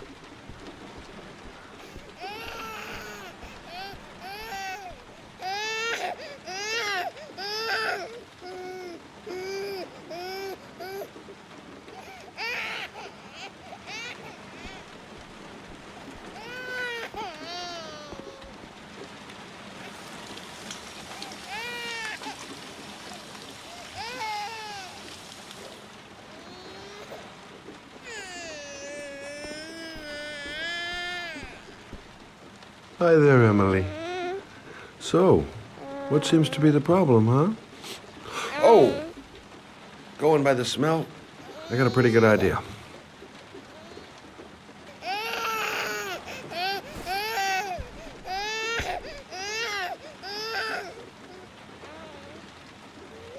Okay. How do you do this again?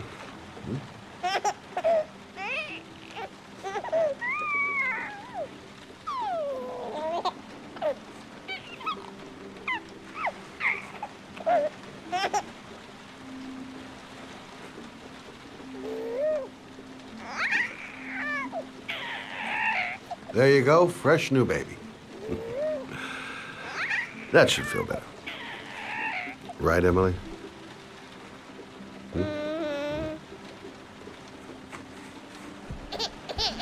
Hey, what's the matter? I thought we solved the problem.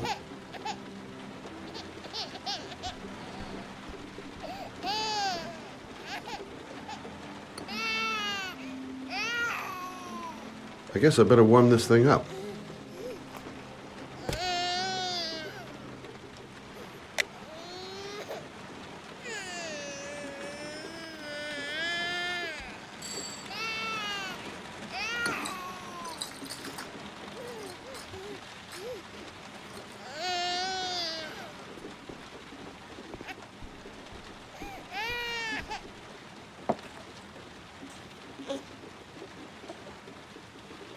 Oh, Emily, are you hungry? Huh? You hold on. I'll just tilt this bottle a little bit so you don't choke.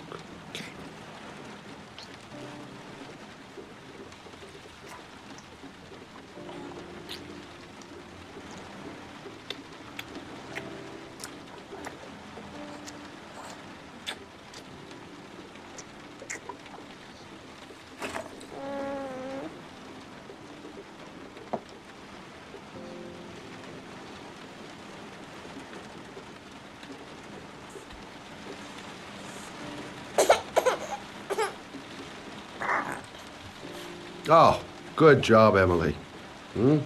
You're feeling good now, right? Now, I'm gonna rock you very gently so you can have a nice little snooze. Okay? All right.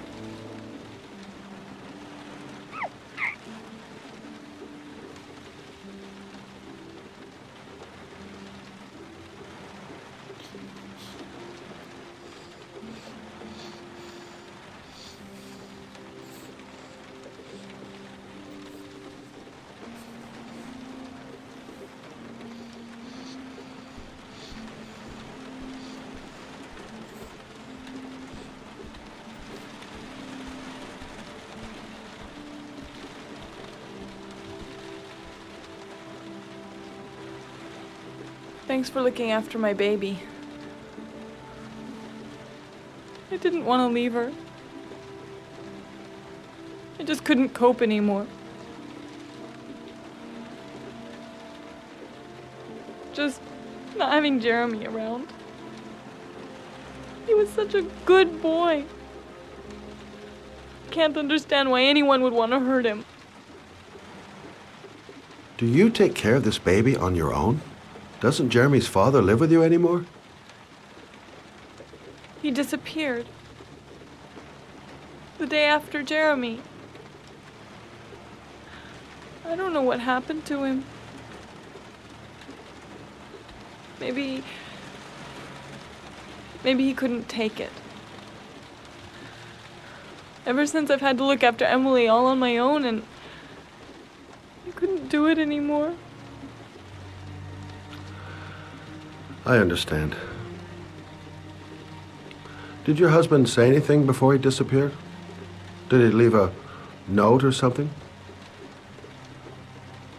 No. He left the house without a word, and there was just the cell phone. A cell phone? Yeah, I found a cell phone in his dresser. I'm sure it wasn't his. I'd never seen it before. I tried to turn it on, but it didn't work. Do you still have it? Yeah, it's in a drawer in the living room. You can have it if you'd like. I'm sure it's of more use to you than to me. Do you have any family or anybody to help you? Yeah. My mother. I didn't want to ask her for anything. We don't really get along. But I guess I'm out of options. Well, look after yourself. And Emily. I will. I promise.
Excuse me?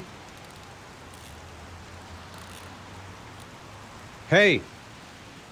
Oh! Huh. Sorry. Didn't see you. What can I do you for? I'd like to get My car?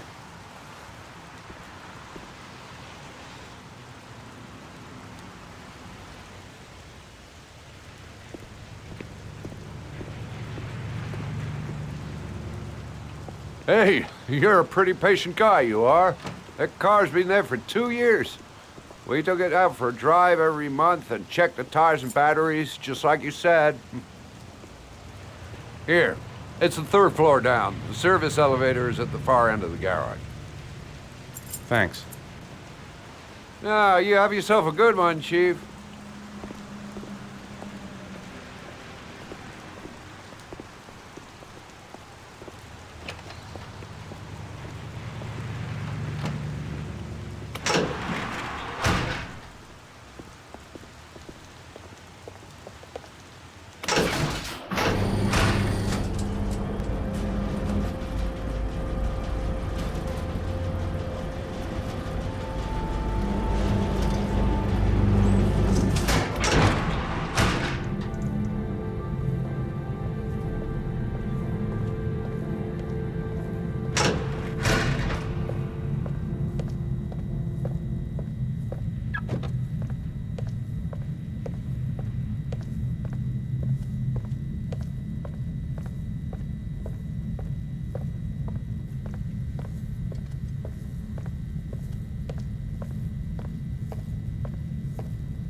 Your destination is 4 miles from here. Leave the parking lot and take the first right.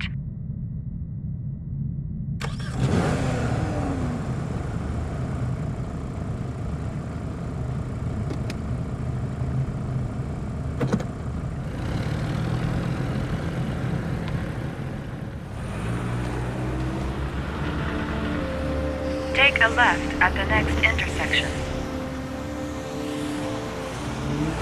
Keep to the right and take the first exit.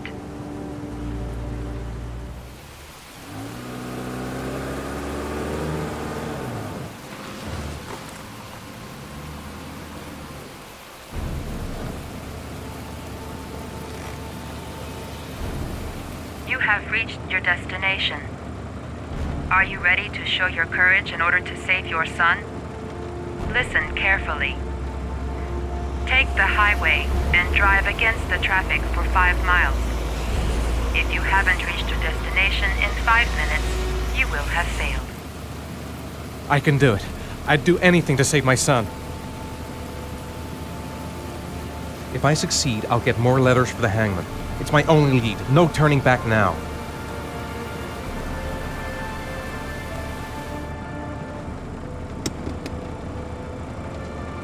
I've got to do it. For Shaun's sake. I have no choice.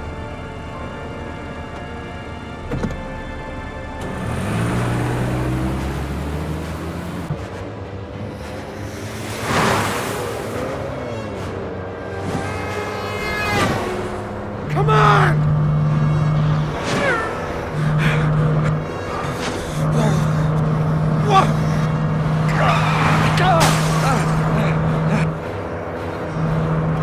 I can do this, come on!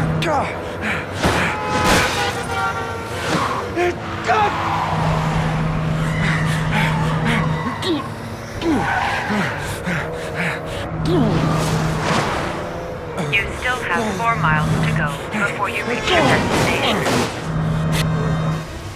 Move! Get out of the way! Oh, come on!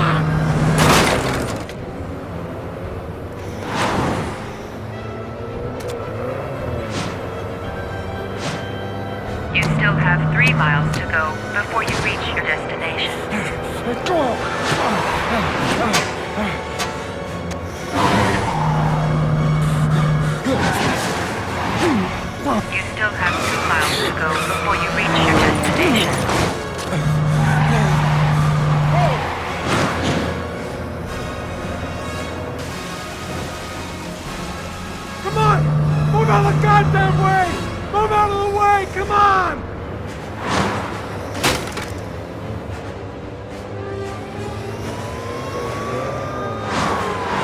You still have 1 mile to go before you reach your destination.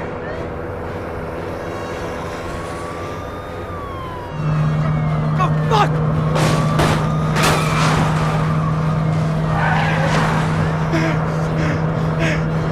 God!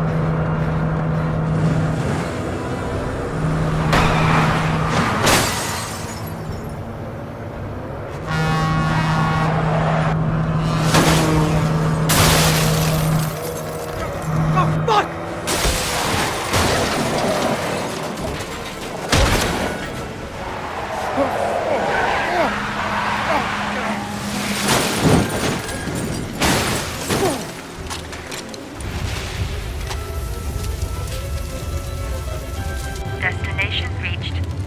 Please press the screen. Destination reached. Please press the screen. Destination reached. Please press the screen.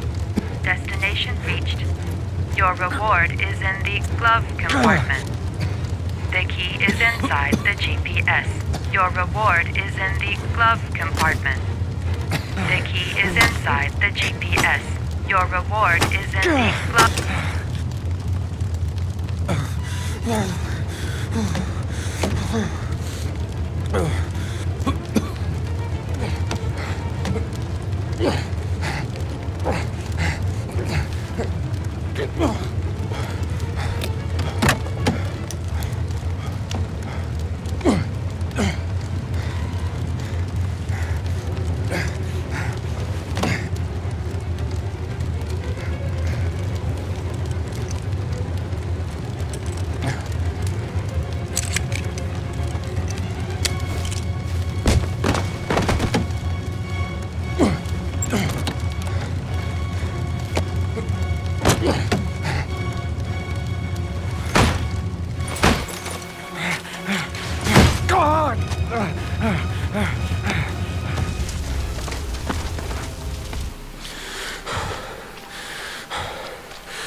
The atmosphere here is one of concern, as there is still no news of 10-year-old Shaun who disappeared yesterday. A recent report indicates that the police are now treating this as another kidnapping by the origami killer. If this information is confirmed, Hello there, sweetheart. What can I do for you? I'd like a room. For you? Anything. Feeling the register.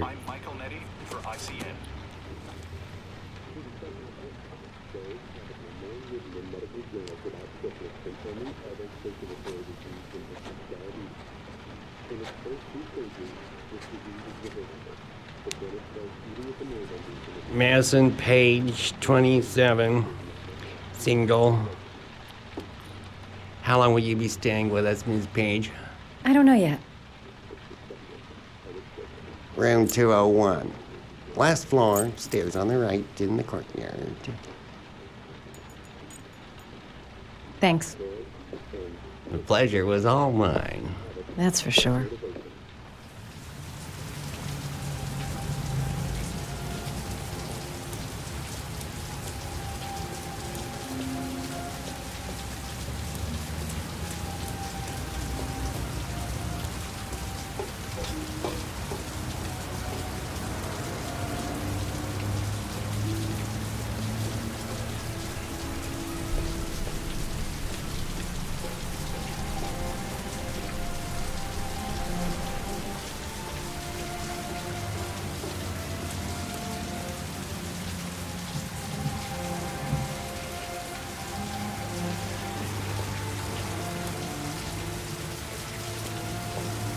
Sir? Are you all right? I'll call an ambulance. No ambulance. You're badly hurt. You need a doctor. Please, just help me to my room. It's number 207.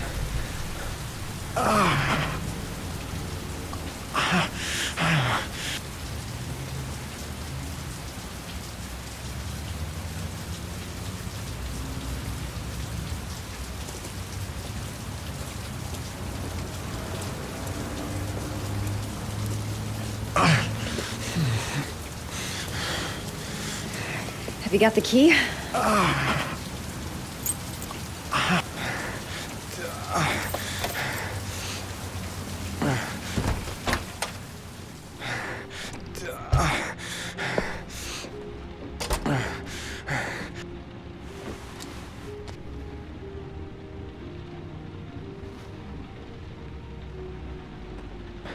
You're really in bad shape. You should see a doctor. Must have one, maybe two broken ribs.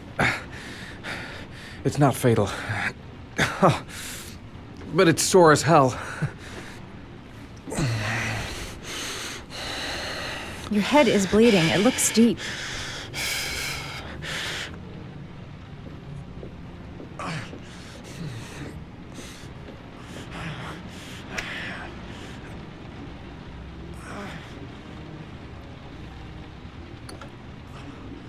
I should disinfect his cuts.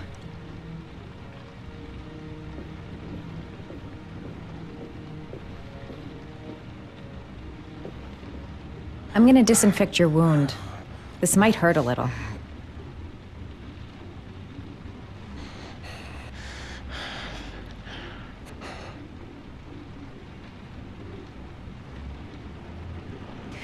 There.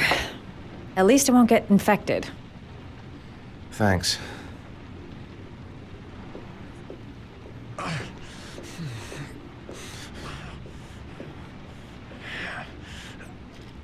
Paracetamol painkiller. Administer in cases of intense pain. Do not take more than 1 pill every 24 hours. Here. Take this. It should do you some good. It's a painkiller. It'll help reduce the pain. It says on the box to take 1 every 24 hours. I don't think it's a good idea to exceed the dose. I can't afford to wait. I wouldn't move around for a few days if I were you. I'm gonna take a shower. All right, let me help you.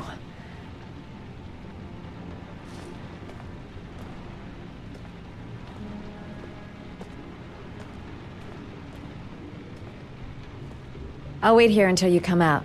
Let me know if you need anything.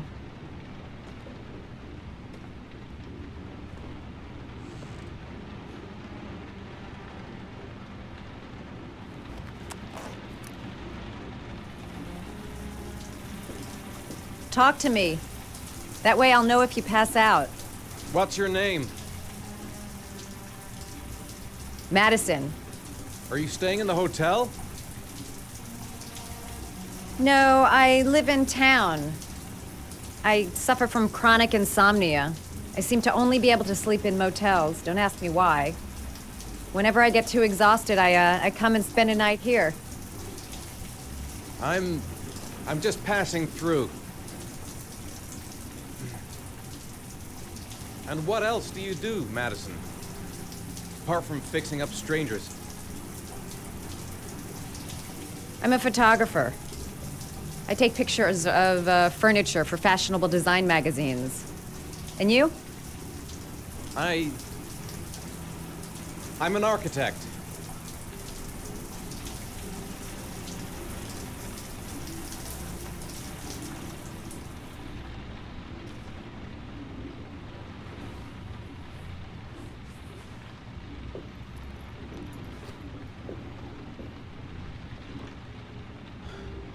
Thanks for staying.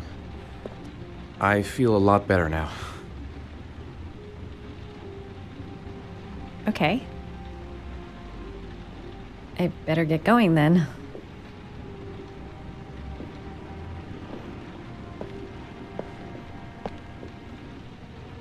By the way, you never told me your name.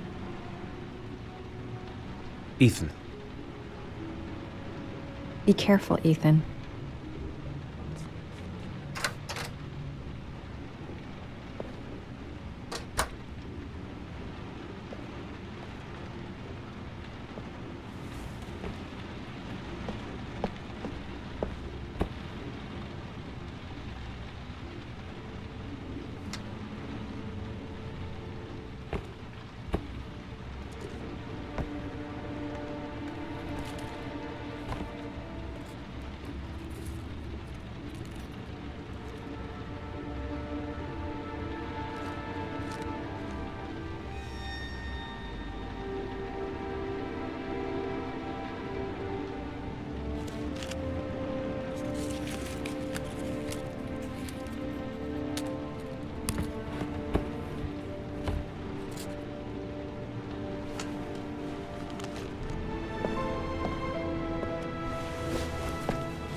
Why didn't you shoot?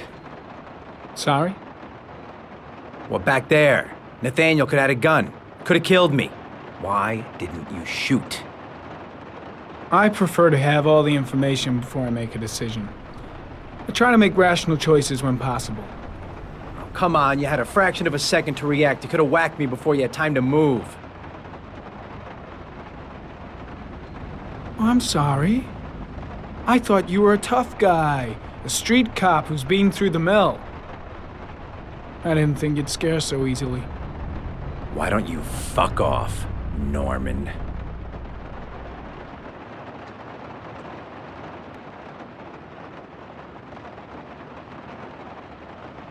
That's him.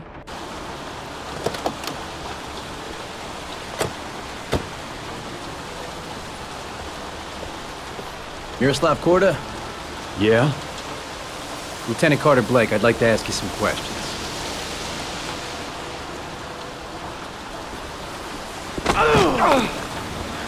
Shit, don't just stand there. He's gonna get away. Ah! Hey, man, watch it, dude!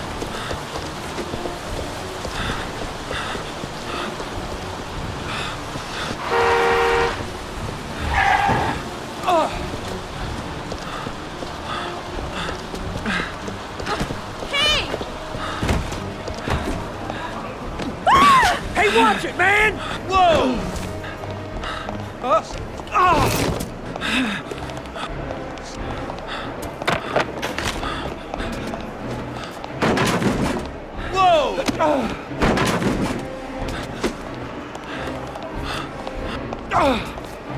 Hey, man, watch it!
This time it looks like we got our origami killer.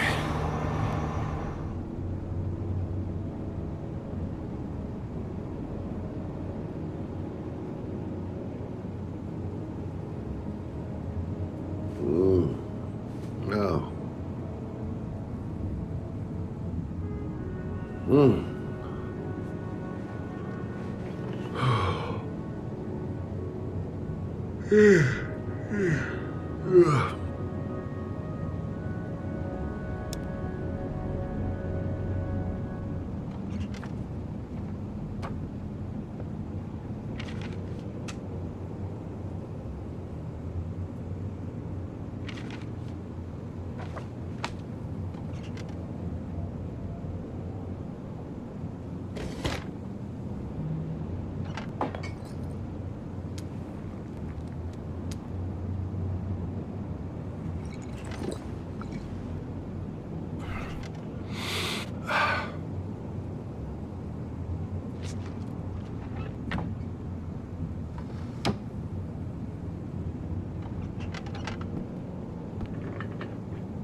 You said I could contact you if I remembered anything.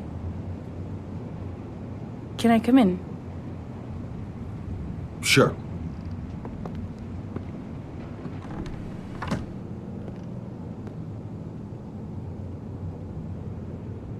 Let me take your coat.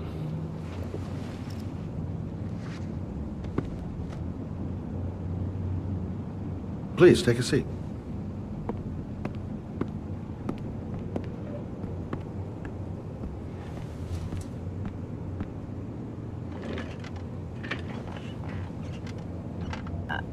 I just remembered something.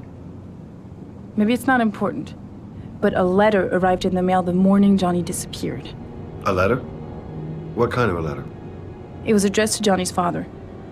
I don't know what was inside it, but he read it and then he left. That's the last time I saw him. And you think there's a connection between that letter and Johnny's death, is that it? You remember anything else about the letter? Well, I don't know why, but I kept the envelope.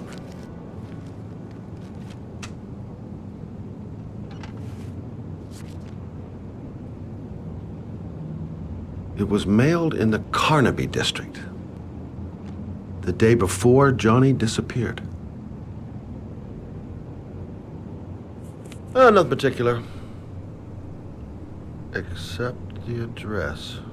The address? It was typed with an old typewriter. Could be a lead, you never know. Well, thanks for your help, Lauren. I'll let you know if it leads to anything. Wait, I can't just sit around and do nothing while you're out there looking for the man who killed my son. Ever since you came around, I've been thinking, and I want to come with you. Help you in your investigation? The answer is no. If you won't let me help you, I'm keeping the envelope. It's all or nothing. There's no way you can help me, Lauren. You'll just slow me down. How many clues have you got, Mr. Shelby? This envelope. Maybe your only link to the killer. I understand. It was a stupid idea. Sorry for wasting your time, Mr. Shelby. Wait. You're really something special, Lauren. I'll give you that. I'm just a mother. A mother who wants to find out who killed her son. Are we partners?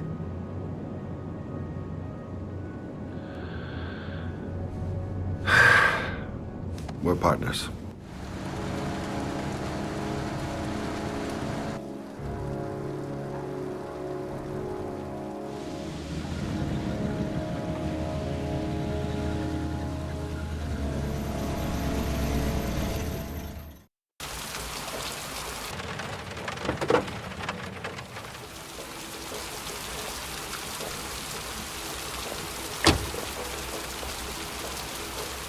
Maybe you better stay in the car. We're partners, remember? Wherever you go, I go.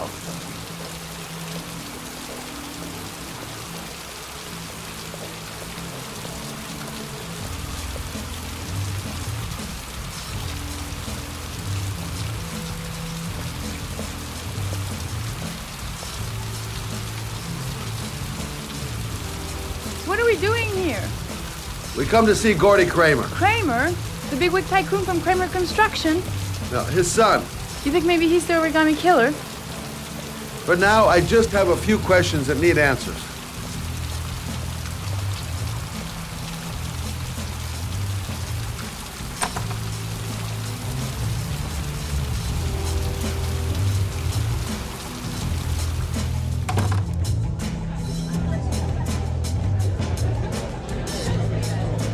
What a joint!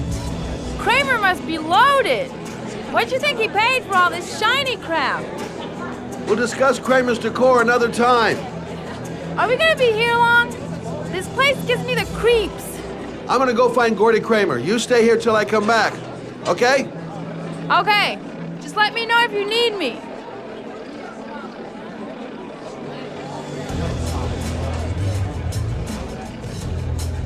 Hi, I'd like to see Gordy. Gordy hasn't seen anyone. Beat it.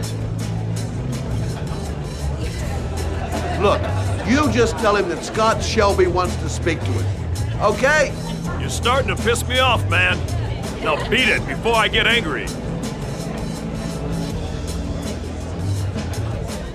If I want to see Gordy Kramer, I'm gonna have to go about it some other way.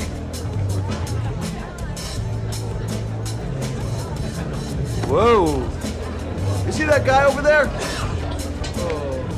Do you know what he said about you? What'd he say? The bastard! I'll sort him out! You motherfucker!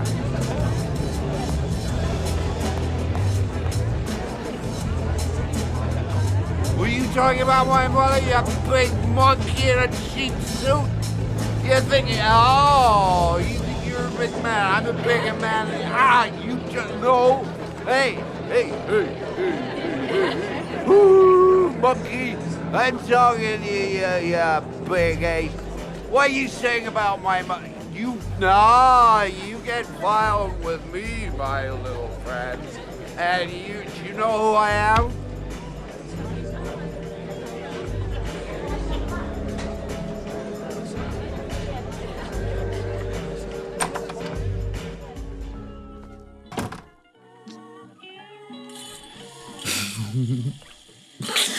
Mr. Kramer? Shh! This is the best part. My name is Scott Shelby. I'm a private detective. I'm investigating the case of the origami killer. I'd like to ask you a few questions.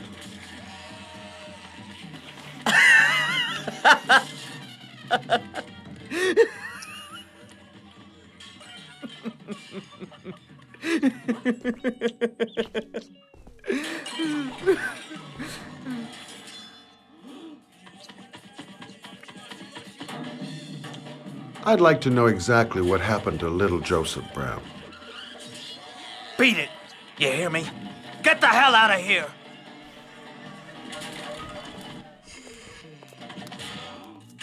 What do you want? A witness saw little Joseph Brown get in the back of your limousine. That was the last time anybody ever saw him. Now, I know you've been arrested and interrogated until your father made a little phone call and the file was closed. I'd like to hear your version of the facts. The kid was lost. I just offered to drive him home. The police arrived, I explained the misunderstanding, and I was released. End of story. Nothing to get excited about, right? Okay, so you're a good Samaritan taking kids home who happen to get lost right next to your limousine? Now be a nice guy and tell me something I can believe.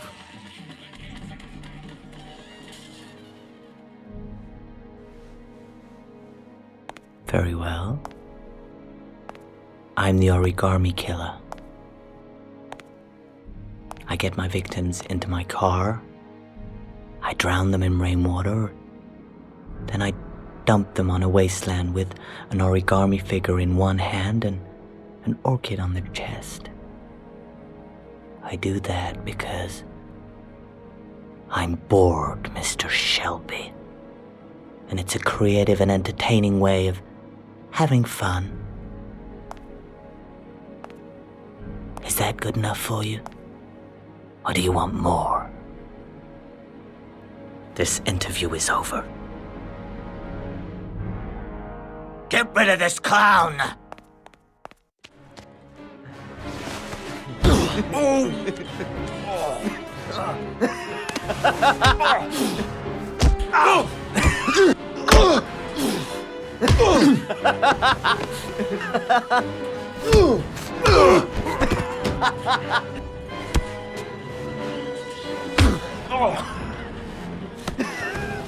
Yeah.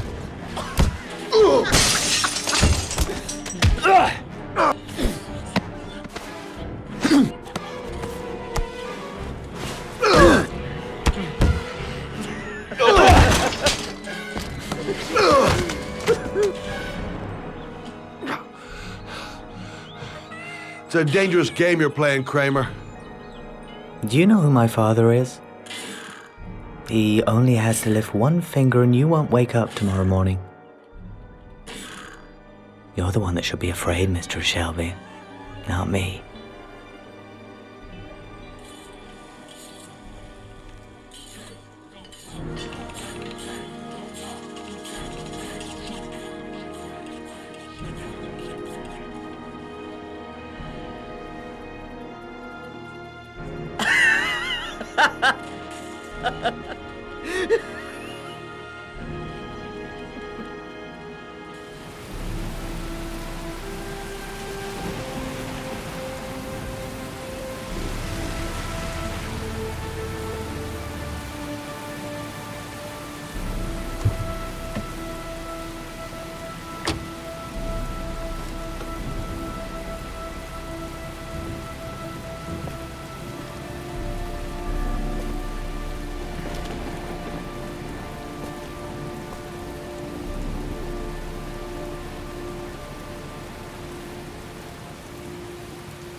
Glass. Broken glass. Sharp as a razor. Impossible to go back. I'm gonna have to crawl through it, slowly, so I don't tear up my arms.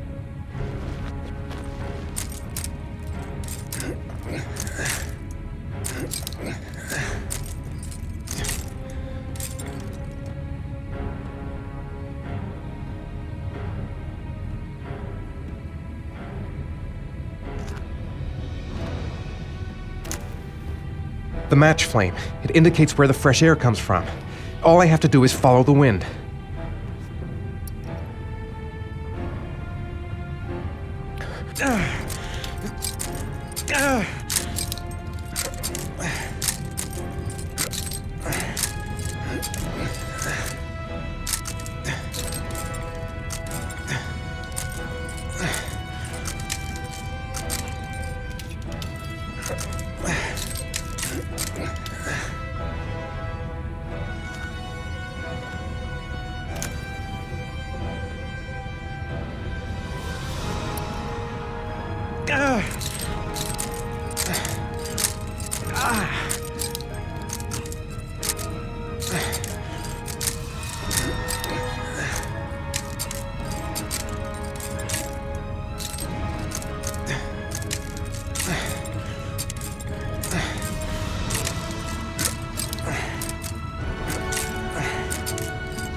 Right. I guess I don't really have any choice.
Oh my god.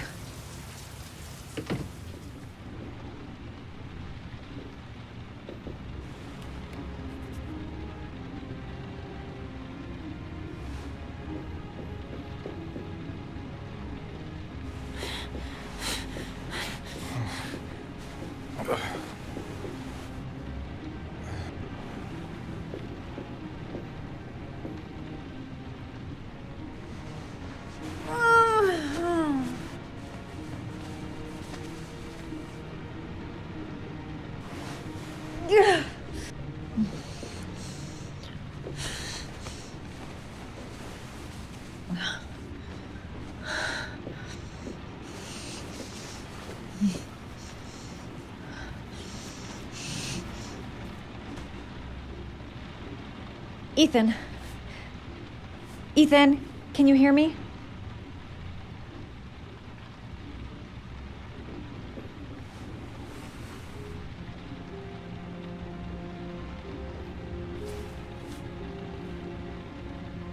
You've got a hell of a fever.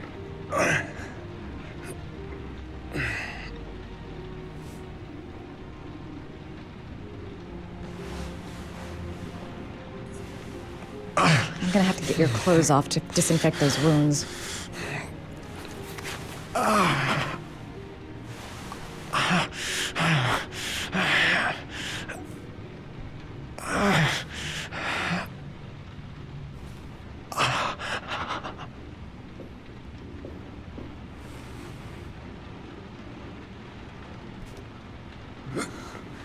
Arms look really bad. I need to disinfect your wounds.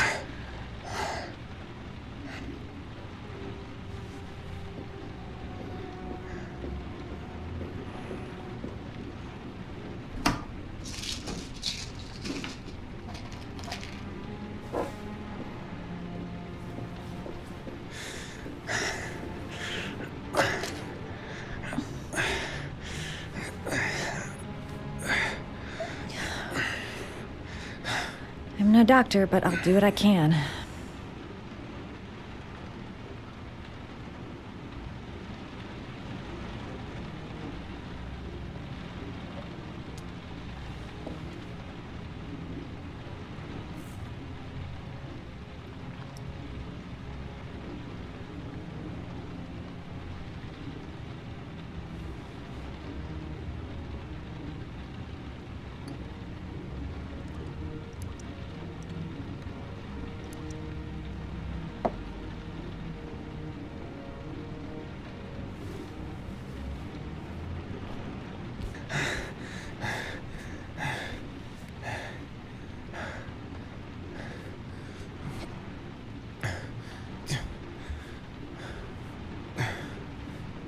Your wounds are disinfected.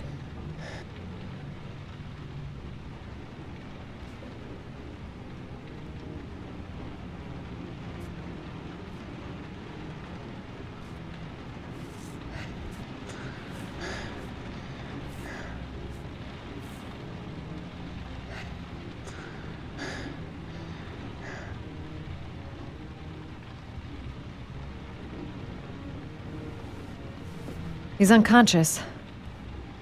Now I'll just have to wait. And hope he wakes up.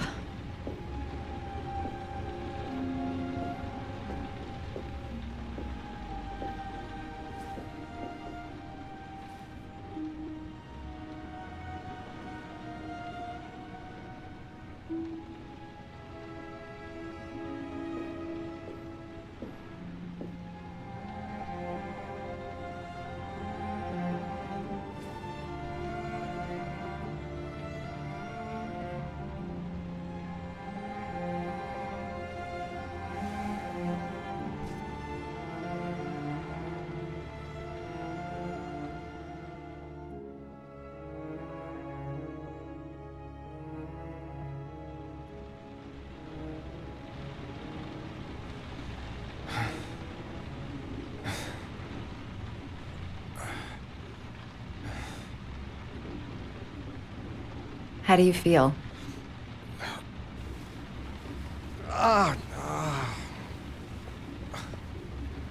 I've been better.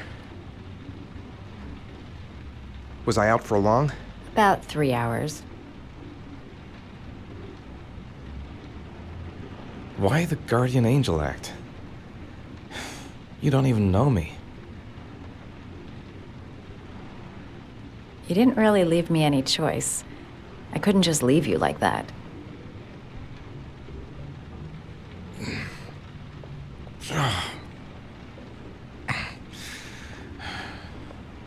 You said you were here because you're an insomniac? I've been going through a bit of a tough patch the last few months. It's the kind of stuff you prefer to forget. I do what I can to live with it, but it's not easy.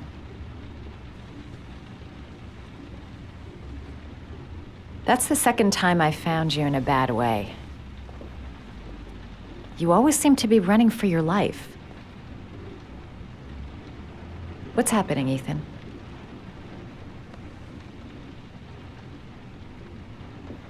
I'm sorry. I shouldn't be asking you questions. I mean, after all, we hardly know each other. You have no reason to trust me.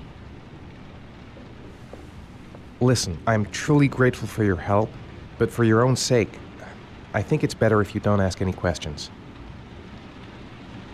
Maybe I could help you. No one can help me. You've already done a lot, Madison. Right. I'm gonna go. Take care.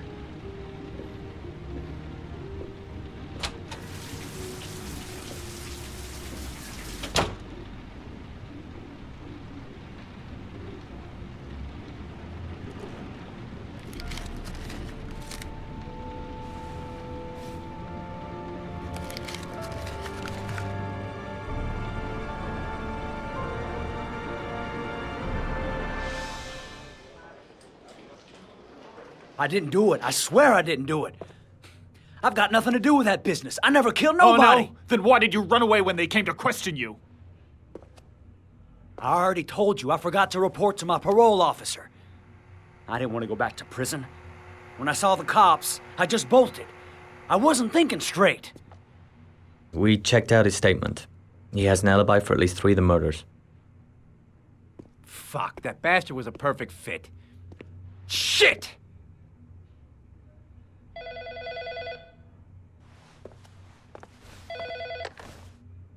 Ash?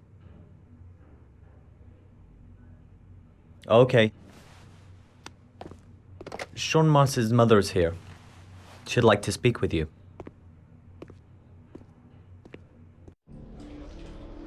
It was a few months back. The middle of the night. It was pouring down. Ethan came home completely drenched at about 3. I asked him where he'd been. He spoke about drowning, the rain. He didn't make any sense. There was something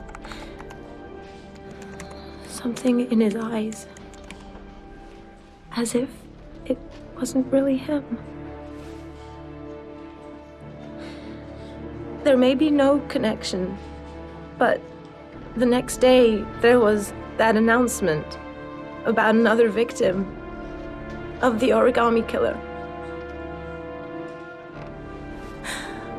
Find my son. I'm begging you.